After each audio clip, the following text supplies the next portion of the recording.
ആദ്യമായിട്ട് ഇത് ഉദ്ദേശിക്കുന്നത് ഒരു 3 തരത്തിലൊരു ഇതായിട്ടാണ് സംസാരിക്കാൻ ഉദ്ദേശിക്കുന്നത്. ചെറിയൊരു സംസാരവും അതിനുശേഷം എന്തെങ്കിലും സംശയങ്ങളുള്ളത് ദൂരീകരിക്കാൻ അങ്ങോട്ടും ഇങ്ങോട്ടും നോക്കുന്ന രീതിയിലാണ് ഉദ്ദേശിക്കുന്നത്. ആദ്യമായി ഹാജിമാർക്ക്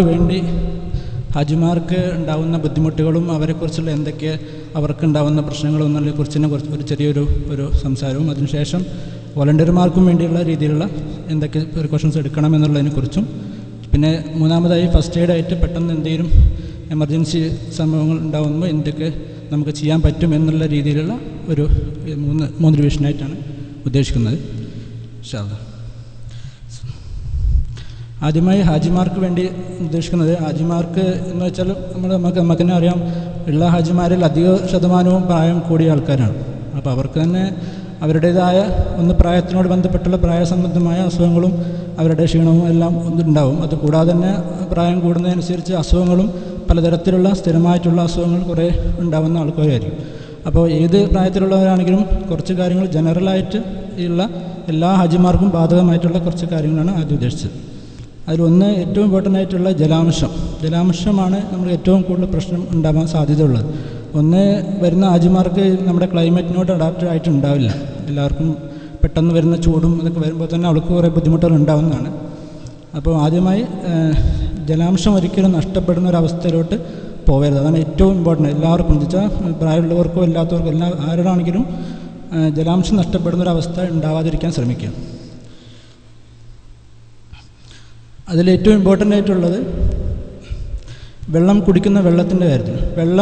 തണുത്തത് വെള്ളം ഉണ്ടെങ്കിൽ പോലും വളരെ തണുത്തതായിട്ടുള്ള വെള്ളം കഴിവതും ഒഴിവാക്കുന്നതാണ് നല്ലത്. ചെറിയ തണുപ്പ് ടേസ്റ്റ് വെച്ചാൽ ചൂടുകൾ ആയതുകൊണ്ട് നമുക്ക് തണുപ്പ് തോന്നുമ്പോൾ കുറച്ചും കൂടെ ഒരു സുഖം തോന്നുന്നത് കൊണ്ട് ആ രീതിയിലുള്ളതാവും. അതിൽ കൂടുതൽ ഒരിക്കലും തണുപ്പുള്ള വെള്ളം കുടിക്കരുത്. അത് പിന്നെ രണ്ടാമത്തെ കാര്യം അവരോട് പറയാനുള്ളത്, ഹറമിലോട്ട് പോകും സാധാരണ പിന്നത്തെ ഒരു പ്രശ്നം കാണുന്നതെന്ന് വെച്ചാൽ വെള്ളം കുടിക്കുന്നത് കുറയാൻ കാരണം സ്ത്രീകളാണെങ്കിലും പുരുഷന്മാരാണെങ്കിലും ഈ മൂത്ര സംബന്ധമായ പ്രശ്നങ്ങൾ കാരണം കൂടുതൽ നേരം മൂത്രം പിടിച്ചു വയ്ക്കാൻ പറ്റില്ല എന്നുള്ളതുകൊണ്ട് തന്നെ ഹറമിലേക്ക് പോയി കഴിഞ്ഞാൽ രണ്ടാമത് ഇറങ്ങാൻ പറ്റില്ല എന്നുള്ളതുകൊണ്ട് തന്നെ ആരും വെള്ളം കുടിക്കാത്തൊരവസ്ഥയാണ് കാണുന്നുള്ളത്. അപ്പോൾ അതിൽ ഏറ്റവും പറഞ്ഞു കൊടുക്കാനുള്ളത്, ഹറമിലോട്ട് പോകുന്ന സമയത്ത് വെള്ളം കഴിവതും കുടിക്കാതിരിക്കുക.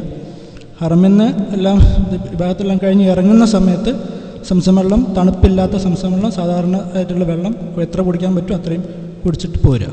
അതുപോലെ തന്നെ പോയി വന്നതിന് ശേഷം റൂമിലെത്തിക്കഴിഞ്ഞാൽ കഴിവതും ചൂടുള്ളതോ അല്ലെങ്കിൽ സാധാരണ രീതിയിലുള്ള വെള്ളമോ സാധാരണ കുടിക്കുന്നതിനേക്കാൾ കൂടുതൽ കുടിക്കാനും പറയാം. പോകുന്ന സമയത്ത് കഴിവതും ഹറമിലോട്ട് പോകുന്ന സമയത്ത് കഴിവതും വെള്ളം കുടിക്കാതെ ഇബാദത്ത് കഴിഞ്ഞതിന് ശേഷം സംസം വെള്ളം നന്നായിട്ട് കുടിക്കാനുള്ള ശ്രമം നടത്തുക.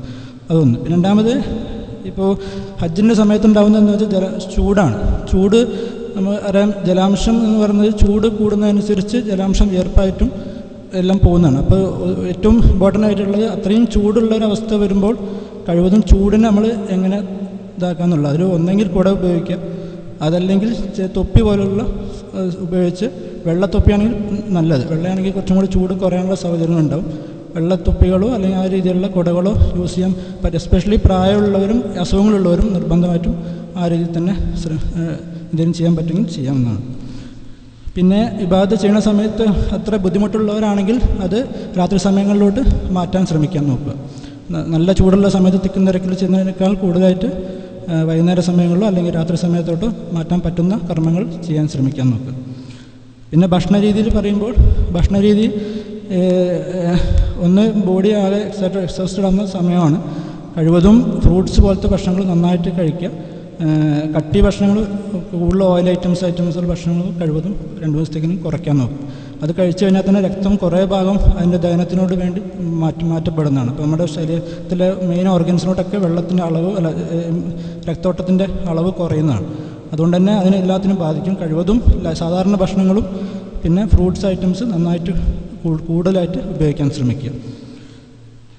പിന്നെ ഹാജിമാരോട് പറയാനുള്ളത്, എല്ലാവരും ഒരു ചെറിയ ക്യാരി ബാഗ് പോലത്തെ വെച്ചാൽ ഷോൾഡറിൽ ഇടാൻ പറ്റുന്ന രീതിയിലുള്ള ചെറിയൊരു ബാഗ് ഉണ്ടെങ്കിൽ ഏറ്റവും യൂസ്ഫുൾ ആണത്. അത് എസ്പെഷ്യലി അറഫാ ദിനത്തിന് അന്നെല്ലാം രാവിലെ കയറി കഴിഞ്ഞാൽ പിന്നെ പിറ്റേ ദിവസം ഒക്കെയാണ് തിരിച്ചെത്തുക. അപ്പോൾ അതുവരെയുള്ള അവർക്ക് അത്യാവശ്യം സാധനങ്ങളും മരുന്നുകളും പിന്നെ ചെറിയ കുപ്പി വെള്ളം, ഒരു ലിറ്ററിനടുത്തുള്ള വെള്ളവും പിന്നെ ചെറിയ ജ്യൂസുകളോ. എന്തുകൊണ്ടാണെന്ന് വെച്ചാൽ ഒന്ന് ഷുഗർ പേഷ്യൻസൊക്കെ ഉണ്ടെങ്കിൽ ചിലപ്പോൾ ഷുഗർ കുറഞ്ഞു പോകാൻ അങ്ങനത്തെ ബുദ്ധിമുട്ടുകളൊക്കെ ഉള്ളതുകൊണ്ട് ചെറിയ രീതിയിലുള്ള പഞ്ചസാര അടങ്ങിയിട്ടുള്ള ജ്യൂസ് ഐറ്റംസ് പോലത്തെ അവരോട് കരുതാൻ പറയും. വളരെ ചെറിയ കൂടുതൽ വെയിറ്റ് ആക്കി പറയുന്നില്ലെങ്കിലും കുറച്ച് ചെറിയ അത്യാവശ്യം വേണ്ട സാധനങ്ങൾ എടുത്തു വയ്ക്കാൻ പറയാം. പിന്നെ ഹരുമാൽ പ്രത്യേകം പറയാനുള്ളത്, സൗദി ഗവൺമെൻറ്റിൻ്റെ രീതിയിലുള്ള അവരുടെ സ്ട്രിക്റ്റായിട്ടുള്ള ചില സമയങ്ങളുണ്ട്. ആ സമയത്ത് തന്നെ പാലിക്കാൻ നോക്കുക കർമ്മങ്ങളെല്ലാം. മാറി സമയത്ത് ചെയ്യുമ്പോൾ അതിനുള്ള രീതിയിലുള്ള ബുദ്ധിമുട്ടുകളും അതെല്ലാം ഉണ്ടാവാൻ സാധ്യതകൾ കൂടുതലുണ്ട്. ഗവൺമെൻറ് ഓരോരോ ഗ്രൂപ്പിനായിട്ട് പ്രത്യേകം അനുവദിച്ച സമയത്ത് തന്നെ കഴിവതും കർമ്മങ്ങൾ ചെയ്യാൻ ശ്രമിക്കുക എന്നുള്ളതാണ്. അപ്പോൾ ഇത്രയും കാര്യങ്ങളാണ് അവരോട് മെയിനായിട്ട് പറയാനുള്ളത്. പിന്നെ വഴിയിൽ സാധനങ്ങളൊന്നും കാര്യമായിട്ട് ഇട്ടിട്ട് അങ്ങനത്തെ ഒരു അവസ്ഥയിലോട്ട് പോകാതിരിക്കുക. തട്ടി വീഴാനും അങ്ങനത്തെ സാഹചര്യങ്ങൾ കൂടുതലാണ്. തട്ടി വീണ് കഴിഞ്ഞാൽ തന്നെ നിങ്ങൾക്കറിയാം ഇത്രയും തിരക്കുള്ളതുകൊണ്ട് ഒരാൾ വീണ് പോയാൽ തന്നെ ബാക്കിയുള്ള എല്ലാവരും ബുദ്ധിമുട്ടാവും. അപ്പോൾ അങ്ങനത്തെ രീതിയിലുള്ള എല്ലാവരും ശുദ്ധമായിട്ട് രീതിയിൽ ഇത്രയും കാര്യങ്ങളും ചെയ്യാനുള്ളത്.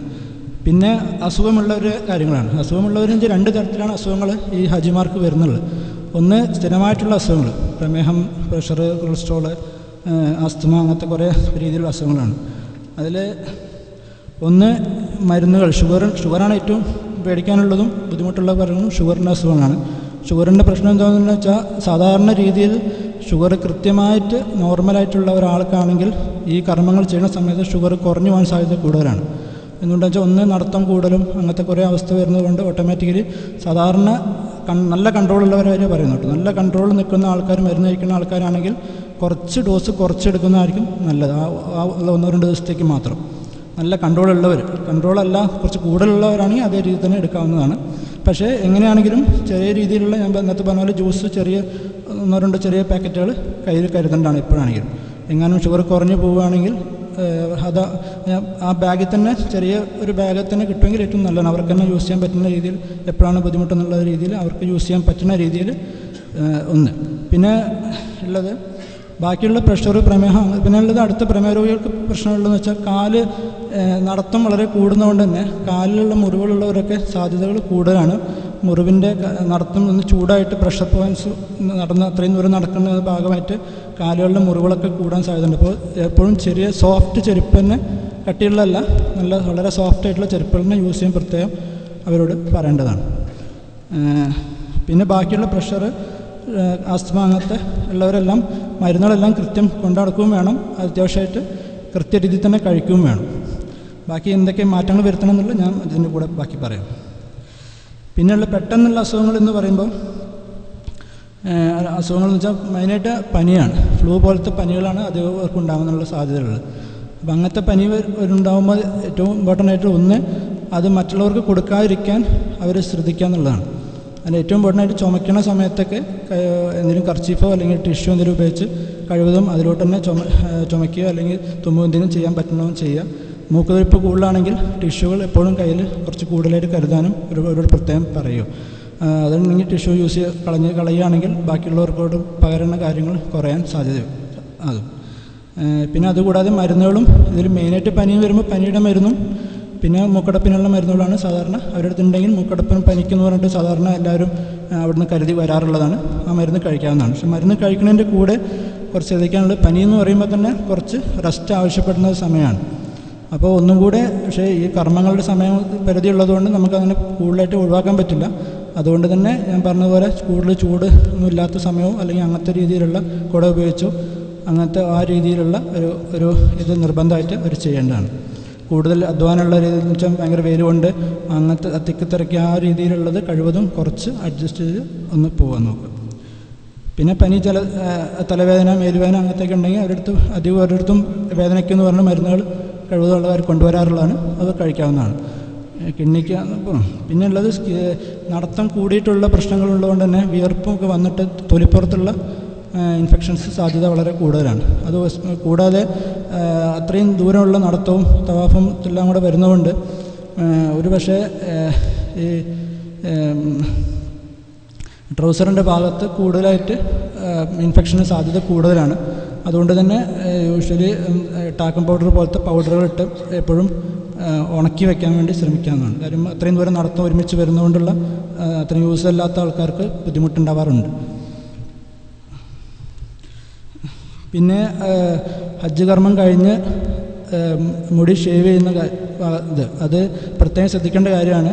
കാര്യം ഓതറൈസ്ഡ് ആയിട്ടുള്ള സ്ഥലത്ത് നിന്ന് തന്നെ ചെയ്യുക, അതിന് ഡിസ്പോസബിൾ ബ്ലേഡ് യൂസ് ചെയ്യുന്നതെന്ന് ഉറപ്പിക്കുക. കാര്യം പുറത്ത് ഇഷ്ടംപോലെ ആൾക്കാർ പല വെറുതെ ബ്ലേഡായിട്ട് നിൽക്കുന്നുണ്ടാവും. അതൊരിക്കലും ആ ഒരു 10 റിയാൽ ഡിഫറൻസ് നോക്കി ഒരു ബുദ്ധിമുട്ടാവും. കാര്യം അത് ഒരാൾക്ക് പിന്നെ യൂസ് ചെയ്തിട്ടുള്ളതാണ് കാണാറ്. അപ്പോൾ തലമുള്ള മുറിഞ്ഞ് എത്രയോ ബ്ലീഡിങ്ങുള്ളവർ കണ്ടിട്ടുണ്ട്. അതുകൊണ്ട് തന്നെ കഴിവതും വെച്ചാൽ ഡിസ്പോസബിൾ ബ്ലേഡും കൃത്യമായിട്ട് കടയിൽ തന്നെ പോയി ഷേവ് ചെയ്യാൻ പറ്റുമെങ്കിൽ ഏറ്റവും നല്ലത്. അവർക്കാണെങ്കിൽ പെട്ടെന്ന് ചെയ്യുന്നവർ കൃത്യമായി മറ്റവർ ജസ്റ്റ് ആ സമയത്ത് വരുന്നതാണ്. ആ സമയത്ത് പൈസ ഉണ്ടാക്കാൻ വേണ്ടി മാത്രം ഒരു ബ്ലേഡ് വെച്ച് ഇറങ്ങുന്ന ആൾക്കാർ ഇഷ്ടം പോലെ ഉണ്ട്. അപ്പോൾ അതിൻ്റെ കുറേ ബുദ്ധിമുട്ടുകൾ നമുക്ക് ഉണ്ടാകാൻ സാധ്യതയുണ്ട്. അപ്പോൾ അത് കഴിവതും ഒഴിവാക്കാൻ ശ്രമിക്കുക. എല്ലാവരോടും പറയാൻ പറ്റുന്നിടത്തോടൊക്കെ പറയും. പിന്നെ വയറ്റിളക്കം പോലത്തെ അസുഖങ്ങളാണ്. അതിലാണെങ്കിലും ഈ പറഞ്ഞ ORSൻ്റെ പൗഡർ പോലത്തെ ഞാൻ പറഞ്ഞില്ല, ജലാംശം നഷ്ടപ്പെടുന്ന അവസ്ഥയാണ് ഒന്നും കൂടെ കൂടുകയാണ്. അപ്പോൾ അതനുസരിച്ചുള്ള വെറും വെള്ളം കുടിച്ചിട്ട് കാര്യമില്ല. ORS പോലത്തെ പൗഡർ ഒരു ലിറ്ററിനകത്ത് ഒരു പാക്കറ്റ് പൗഡർ കലക്കി അതിൽ നിന്ന് ഇടയ്ക്കിടയ്ക്കായിട്ട് അവരെടുത്ത് ഒരു കുപ്പിയിൽ അത് ഒഴിച്ച് കൊടുത്ത് ഇടയ്ക്കിടയ്ക്ക് കുടിക്കാൻ പറയുക. ഒരു ലിറ്ററിനകത്ത് ഒരു പാക്കറ്റ് ഒരു ORSൻ്റെ പൊടിയിലൂടെ കിട്ടുന്നതാണ്. അത് കലക്കി ഇടയ്ക്കിടയ്ക്കായിട്ട് അവരോട് കിട്ടാവുന്ന സമയത്തൊക്കെ കുറച്ച് കുടിക്കാൻ പറയും. പിന്നെ ഇപ്പം വോളണ്ടിയേഴ്സിനോട് പ്രത്യേകം പറയാനുള്ളത്, ഒന്ന്, നിങ്ങൾക്ക് ചെയ്യുന്ന ഇതിനെ കൃത്യമായിട്ട് ചെയ്യാൻ വേണ്ടിയുള്ള രീതിയിലുള്ള ശക്തി കിട്ടാനുള്ള തന്നെ ഒന്ന് എല്ലാവരോടും പറഞ്ഞത് ജലാംശത്തിൻ്റെ പ്രശ്നങ്ങൾ. ജലാംശം ഒരു തരത്തിലും കുറയാൻ പാടില്ല. ജലാംശം എപ്പോഴും നന്നായിട്ട് ഭക്ഷണത്തിൻ്റെ രീതിയും എല്ലാം കൃത്യമായിട്ട് അതിനകത്ത് പറഞ്ഞ പോലെ തന്നെ ഹാജിമാരോട് പറഞ്ഞ അതേ രീതിയിലുള്ള കാര്യങ്ങൾ ശ്രദ്ധിക്കുക. പിന്നെ അസുഖങ്ങൾ വരാതിരിക്കാൻ വേണ്ടി വാക്സിനേഷൻ്റെ കാര്യമാണ്. വാക്സിനേഷൻ ഹജ്ജ് കമ്മീഷൻ തന്നെ പറഞ്ഞിട്ടുള്ള മെനിഞ്ചൈറ്റിസ് വാക്സിൻ, അങ്ങനത്തെ വാക്സിൻസും കൃത്യമായി എടുക്കുക. അത് യൂഷ്വലി ഒരു 10 ദിവസത്തോളം മുമ്പെങ്കിലും എടുക്കണം. അതിൻ്റെ ശരീരത്തിൽ അതിൻ്റെ പ്രവർത്തനം തുടങ്ങി വരാനുള്ള 10 ദിവസമെങ്കിലും എടുക്കും. അപ്പോൾ അത് 10 ദിവസത്തേക്ക് മുമ്പ് വേണം ഒരു വാക്സിനാണ് ആവശ്യം. സാധാരണ 2-3 വർഷം വരെയൊക്കെ അതിൻ്റെ ഉണ്ടാവും. ഒരിക്കൽ വാക്സിൻ എടുത്താൽ ഒരു 3 വർഷത്തോളം അതിന് പവർ ഉണ്ടാവും. 3 വർഷത്തിൽ കൂടുതലാണെങ്കിൽ എന്തായാലും നിർബന്ധമായിട്ടും രണ്ടാമത് വാക്സിൻ എടുക്കേണ്ടതാണ്. പിന്നെ അടുത്ത ഇഷ്യൂ എന്ന് വെച്ചാൽ ഈ പറഞ്ഞ നിങ്ങൾ കൂടുതലായിട്ട് ഹെൽത്തി ആൾക്കാരെക്കാൾ കൂടുതലായിട്ട് അസുഖങ്ങളുള്ള ആൾക്കാരായിരിക്കും കൂടുതൽ കോൺടാക്റ്റ് വരുന്നുണ്ടാവുക. അവർക്കായിരിക്കും ഹെൽപ്പ് കൂടുതൽ ആവശ്യമുള്ളത്. അതുകൊണ്ട് തന്നെ അവർക്ക് അവരുടെ നിന്ന് ഇൻഫെക്ഷൻ പകരാനുള്ള സാധ്യതകളും കൂടുതലാണ്. അതുകൊണ്ട് തന്നെ എപ്പോഴും കയ്യിലൂടെയാണ് കൂടുതലായിട്ട് പകരുക. കൈ കോണ്ടാക്റ്റ് വഴിയും കാര്യം അവർ ഒരു പക്ഷേ മൂക്ക് തുറക്കുമ്പോൾ കയ്യിലും കോണ്ടാക്റ്റ് നിങ്ങൾ വേറെ കൈ കൊടുക്കുമ്പോൾ അല്ലെങ്കിൽ നിങ്ങൾക്ക് പകരാനുള്ള സാധ്യതയുണ്ട്. പിന്നെ തുമ്മലും അതുണ്ട്. അത് ഞാൻ പറഞ്ഞ പോലെ ടിഷ്യൂ വയ്ക്കാനും അവരുടെ അടുത്ത് പറഞ്ഞു ഇതാക്കുകയും, കൂടാതെ ഹാൻഡ് സാനിറ്റൈസർ എന്ന് പറഞ്ഞൊരു സാധനം കിട്ടും. അത് ഒരു 3-4 റിയാലിൽ കിട്ടുന്ന സാധനമാണ്, ചെറിയൊരു കുപ്പിയാണ്. അത് അങ്ങനെ കോണ്ടാക്റ്റ് ഉള്ളതാണെന്നുണ്ടെങ്കിൽ അതിന് ശേഷം ജസ്റ്റ് കയ്യിലെടുത്ത് ഒരു കുറച്ച് തുള്ളിയെടുത്ത് കൈ ഒന്ന് ഫുൾ പരട്ടി ആക്കിയാൽ യൂഷ്വലി 1 മിനിറ്റ് 2 മിനിറ്റ് ഉള്ളിൽ തന്നെ എല്ലാ അണുക്കളും ചത്തുപോകുന്നതാണ്. അപ്പോൾ അത് എല്ലാവരും 1-2 കരുതാൻ ശ്രമിക്കുക. പിന്നെ ഫസ്റ്റ് എയ്ഡ് എന്ന രീതിയിൽ ഫസ്റ്റ് എയ്ഡ് എന്ന് ഉദ്ദേശിച്ചത് പെട്ടെന്ന് അവർക്ക് എന്തെങ്കിലും അസുഖങ്ങളുള്ള ബുദ്ധിമുട്ട് പെട്ടെന്ന് നമ്മുടെ മുമ്പിൽ വെച്ച് ബുദ്ധിമുട്ടുകൾ ഉണ്ടായിക്കഴിഞ്ഞാൽ അവർ എന്ത് ചെയ്യണമെന്നുള്ള ഒരു ജനറലായിട്ടുള്ളൊരു ഐഡിയ ആണ് ഇപ്പോൾ ഉദ്ദേശിക്കുന്നത്. അതിലേറ്റവും കോമൺ ആയിട്ട് നമ്മൾ കാണാൻ സാധ്യതയുള്ളത് സിങ്കോപ്പ് എന്ന് പറയുന്നത് വെച്ചാൽ തല ഇറങ്ങി വീഴുക. അതാണ് ഏറ്റവും കോമൺ ആയിട്ട് ഉണ്ടാവാറില്ല. ഈ കാരണം എന്തുകൊണ്ടാണെന്ന് വെച്ചാൽ ഈ ചൂട് തന്നെ, ചൂട് കൊണ്ടുള്ള ജലാംശം നഷ്ടപ്പെട്ട് പെട്ടെന്ന് രീതിയിൽ രക്തക്കുഴലുകൾ വികസിക്കുമ്പോൾ തലച്ചോറിലോട്ടുള്ള രക്തോട്ടം കുറഞ്ഞ് ആൾ താഴെ വീഴുകയാണ്. അത് വീണ് കഴിഞ്ഞാൽ ഉടനെ നമുക്ക് ചെയ്യേണ്ടത് എന്താണെന്ന് വെച്ചാൽ ഉടനെ എല്ലാവരും സാധാരണ ചാടി പിടിച്ച് എഴുന്നേൽപ്പിക്കുകയാണ്. അത് മാത്രം ചെയ്യരുത്, ഒരിക്കലും ചെയ്യരുത്. വീണ് പോയാൽ അതേ പൊസിഷൻ തന്നെ കിടത്തിയതിന് ശേഷം 2 കാലുകൾ പൊന്തിക്കുക. 2 കാല് കുറച്ച് പൊന്തിച്ച് ഒരു മിനിറ്റ് വേണ്ട, ഒരു 10 സെക്കൻഡ് ആകുമ്പോഴത്തേന് അതിന് മുമ്പ് തന്നെ പൊന്തിച്ച് കഴിഞ്ഞാൽ അപ്പം തന്നെ പൊന്തി എഴുന്നേക്കും.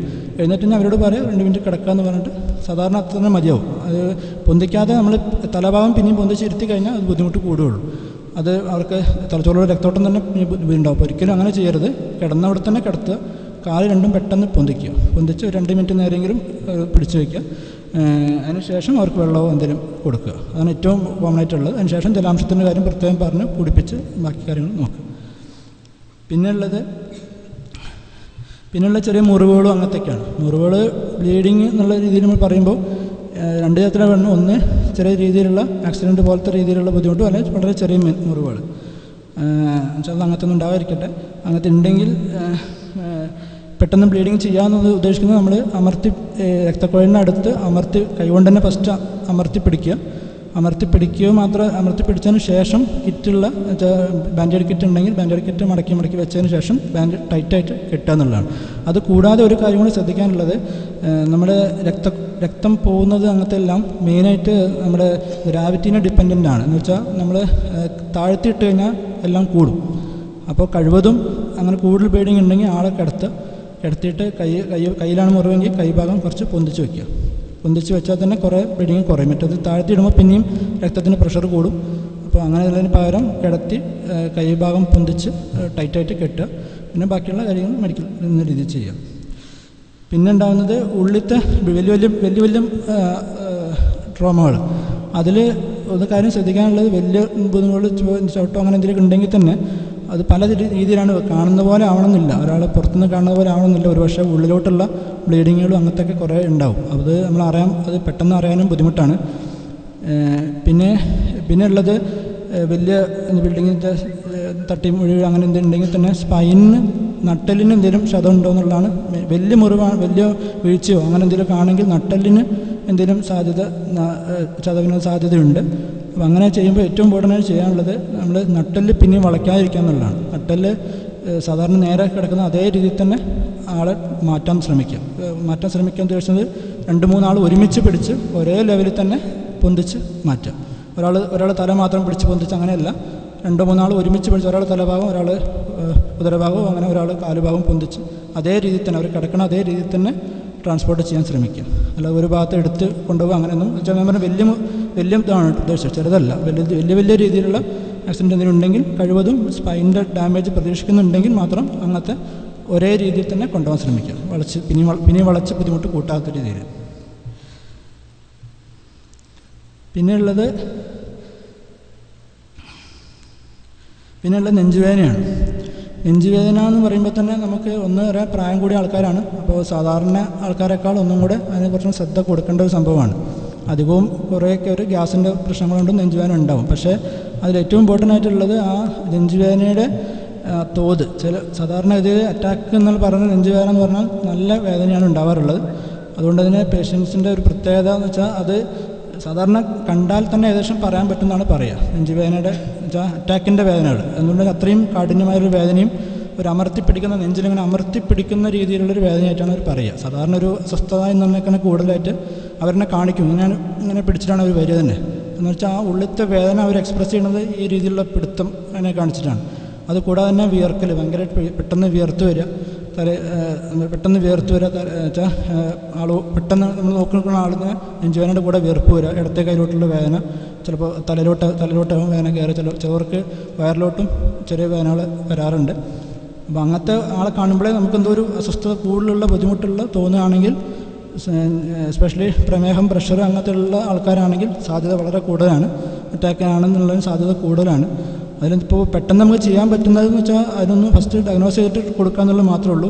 ആസ്പിരിൻ ഗുളിക മാത്രമാണ് നമുക്ക് അത്യാവശ്യമായിട്ട് അങ്ങനെ സംശയം കൂടുതലുള്ള ആൾ, നല്ല പ്രമേഹം പ്രഷറൊക്കെ ഉള്ള പ്രായം കൂടിയ ആളും ഇതുപോലത്തെ പെട്ടെന്ന് വിയർപ്പ്, പെട്ടെന്ന് ഈ പറഞ്ഞ വേദനകൾ വരികയാണെങ്കിൽ ആസ്പിരിൻ്റെ ഗുളിക ഉണ്ടെങ്കിൽ, സാധാരണ കിട്ടുന്ന ആസ്പിരിൻ ഗുളിക ഉണ്ടെങ്കിൽ ഒരു 4 എണ്ണം നമുക്ക് കൊടുക്കുക എന്നുള്ളതാണ് ആദ്യം നമുക്ക് ചെയ്യാനുള്ളത്. ബാക്കിയുള്ളതൊക്കെ നോക്കിയിട്ടേ പറയാൻ പറ്റുള്ളൂ. അത് മാത്രമേ നമുക്ക് അറ്റ് പ്രസൻറ്റ് ചെയ്യാൻ പറ്റുന്നുള്ളൂ. പിന്നെയുള്ളത് ഗ്യാസിൻ്റെ പ്രശ്നങ്ങളാണെങ്കിൽ, ഗ്യാസിൻ്റെ പ്രശ്നം സ്ഥിരമുള്ള ആളും ഈ പറഞ്ഞ ഏമ്പക്കം പോലത്തെ ഗ്യാസ് മുകളിലോട്ട് വരുന്നതും അങ്ങനത്തെ ആണെങ്കിൽ ഗ്യാസിൻ്റെ ഗുളികൾ കൂടെ കൊടുത്തു നോക്കുക. ഗ്യാസിൻ്റെ ഗുളിയും ഛർദി അങ്ങനത്തെ രീതിയിലുള്ള ഗുളികളും അവരുടെ അടുത്തുണ്ടെങ്കിൽ അതിന് കൊടുത്തു നോക്കുക. അതിന് ചെറുതാണെങ്കിൽ അതിൽ തന്നെ ഒതുങ്ങും. കൂടുതലുണ്ടെങ്കിൽ എന്തായാലും ഡോക്ടറെ കാണിക്കും, ബാക്കി കാര്യങ്ങൾ ചെയ്യുകയും വേണം നിർബന്ധമായിട്ടും. പിന്നെയുള്ളത് ചോക്കിംഗ് എന്ന് പറയും. എന്ന് വെച്ചാൽ പെട്ടെന്ന് ഭക്ഷണം എന്തെങ്കിലും പദാർത്ഥം കഴിക്കുന്ന സമയത്ത് പെട്ടെന്നെങ്ങാനും അത് ശ്വാസകോശത്തിൻ്റെ നാഡിയിൽ വന്ന് ബ്ലോക്കാവുന്ന അവസ്ഥയാണ് ചോക്കിംഗ് ഉദ്ദേശിക്കുന്നത്.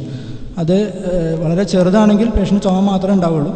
വളരെ വലിയ പീസ് പോയിട്ട് വലിയ നാളത്തിലാണ് ബ്ലോക്ക് ആയതെങ്കിൽ പേഷ്യൻറ്റിന് ഒന്ന് സംസാരിക്കാനോ അല്ലെങ്കിൽ ശ്വാസം എടുക്കാനോ പറ്റാത്ത അവസ്ഥയിലോട്ട് പോകും. അപ്പോൾ അങ്ങനത്തെ അവസ്ഥ ഉണ്ടാവുമെന്നുള്ളത് ആദ്യം പേഷ്യൻ്റ് ചുമക്കുകയാണെങ്കിൽ അവരോട് ഒന്നും കൂടെ നമ്മൾ ചുമയ്ക്കാൻ പറഞ്ഞ് ചുമപ്പിക്കാൻ തന്നെ കണ്ടിന്യൂ ചെയ്യാൻ ശ്രമിക്കുക. പിന്നെയും അന്ന് പോരാ, കുറച്ചും കൂടെ സിവിയറിറ്റി സംസാരിക്കാൻ ബുദ്ധിമുട്ടൊക്കെ ഉണ്ടെങ്കിൽ അതുകൊണ്ട് മാത്രം ആവണമെന്നില്ല. സാധാരണ പേഷ്യൻറ്റിനെ കുറച്ചൊന്ന് കുനിച്ച് പിടിക്കുക. എന്നിട്ട് പുറകു ഭാഗം തോളലിൻ്റെ ഇതിൻ്റെ ഇടയിൽ ശക്തിയായിട്ട് അടിച്ചു നോക്കുക. കുനിച്ച് പിടിച്ചതിന് ശേഷം കേട്ടോ. ഈ പറഞ്ഞ ബുദ്ധിമുട്ട് പറ്റുന്നില്ല, പേഷ്യൻറ്റിന് ബുദ്ധിമുട്ട് അസ്വസ്ഥത ഉണ്ട് എങ്കിൽ പറയുകയാണെങ്കിൽ മാത്രം കുനിച്ച് പിടിച്ച് പുറകു ഭാഗത്തുനിന്ന് നല്ല ശക്തിയായിട്ട് അടിച്ചു നോക്കുക എന്നുള്ളത്. 5 തവണയാണ് നമ്മൾ സാധാരണ അടിച്ചു നോക്കുക എന്ന് പറയുക. കുറച്ച് ശക്തി തന്നെ വേണം കേട്ടോ. അത് കുനിച്ച് നിന്ന് ചിലപ്പോൾ അടിയിൽ തന്നെ അങ്ങോട്ട് പോരും. 5 തവണയെങ്കിലും നന്നായിട്ട് ശക്തിയിൽ അടിച്ചു നോക്കുക. എന്നിട്ടും പറ്റുന്നില്ലെങ്കിൽ പിന്നെ നമ്മൾ പറയാറ് വയറൊന്ന് അത് അല്ലെങ്കിൽ ഞാൻ കാണിച്ചു തരാം എങ്ങനെയാണെന്നുള്ളത്. പിന്നെ നമ്മൾ പറയാം. അതൊന്ന്. പിന്നെ ആസ്മ രോഗികളാണെങ്കിൽ അറിയാമല്ലോ, മറ്റു പുറത്തുതന്നെ വളരെ കൂടിയ അവസ്ഥയാണെങ്കിൽ അവരിൽ നിന്ന് നമ്മൾ അടുത്തു നിന്നാൽ തന്നെ അറിയാം ആ ശബ്ദം അങ്ങനെ പുറത്ത് വരുന്നതാണ്. അങ്ങനെയുള്ളവരാണെങ്കിൽ അധിക പേർക്കും ഓൾറെഡി മരുന്നുകൾ കയ്യിലുള്ളവരായിരിക്കും. അപ്പോൾ അത് കഴിവതും അപ്പം തന്നെ മരുന്നുകളും ഇൻഹേലറാണെങ്കിൽ ഇൻഹേലർ അപ്പം തന്നെ അവരോട് എടുക്കാൻ പറയും.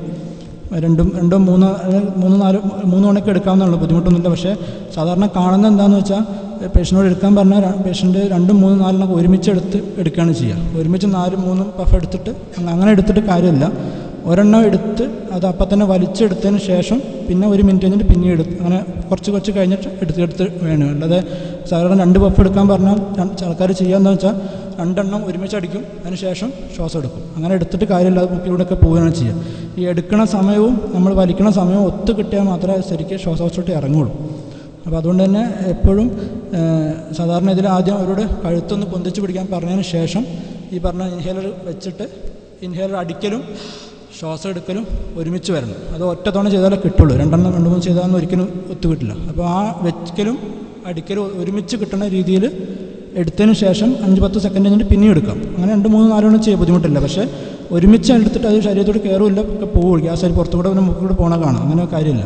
അപ്പോൾ അത് ആസ്മ കൂടുതലുള്ളവരോട് ഒന്നെടുത്ത് 5-6 സെക്കൻഡ് കഴിഞ്ഞ് പിന്നെ എടുക്കാൻ പറയാം.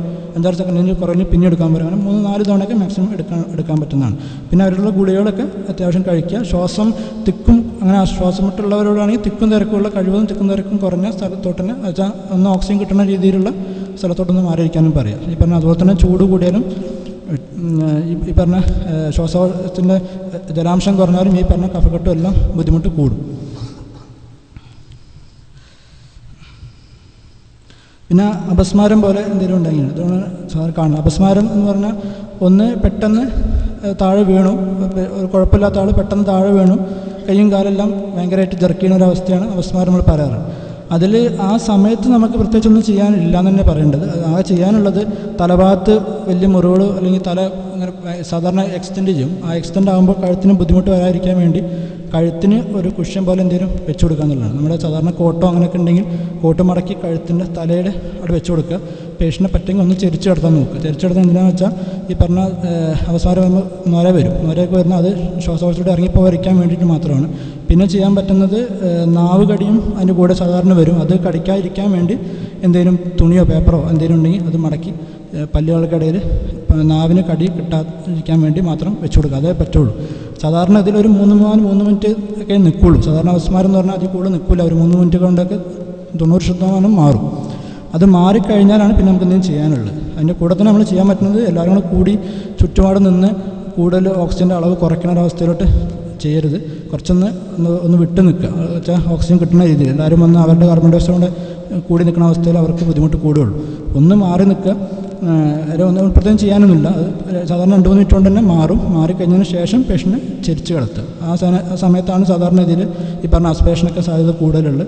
ചെരിച്ച് കിടത്തി കുറച്ച് നേരം കഴിഞ്ഞ് സാധാരണ പിന്നെ ബാക്കിയുള്ള കാര്യങ്ങൾ അവരോട് മരുന്ന് കഴിക്കുന്നുണ്ടോ അതൊക്കെ നോക്കിയിട്ട് പിന്നെ ബാക്കിയുള്ള നമുക്ക് എമർജൻസിയിൽ ചെയ്യാൻ പറ്റുമെന്ന് വെച്ചാൽ കഴുത്തിൻ്റെതും നാവ് കടി കുറയ്ക്കാനുള്ള ശ്രമം നടത്തും. പിന്നെ എല്ലാവരും കൂടെ പേടിച്ച് അങ്ങനെ രീതിയിലുള്ള ഒരവസ്ഥയിലോട്ട് കാര്യമില്ല.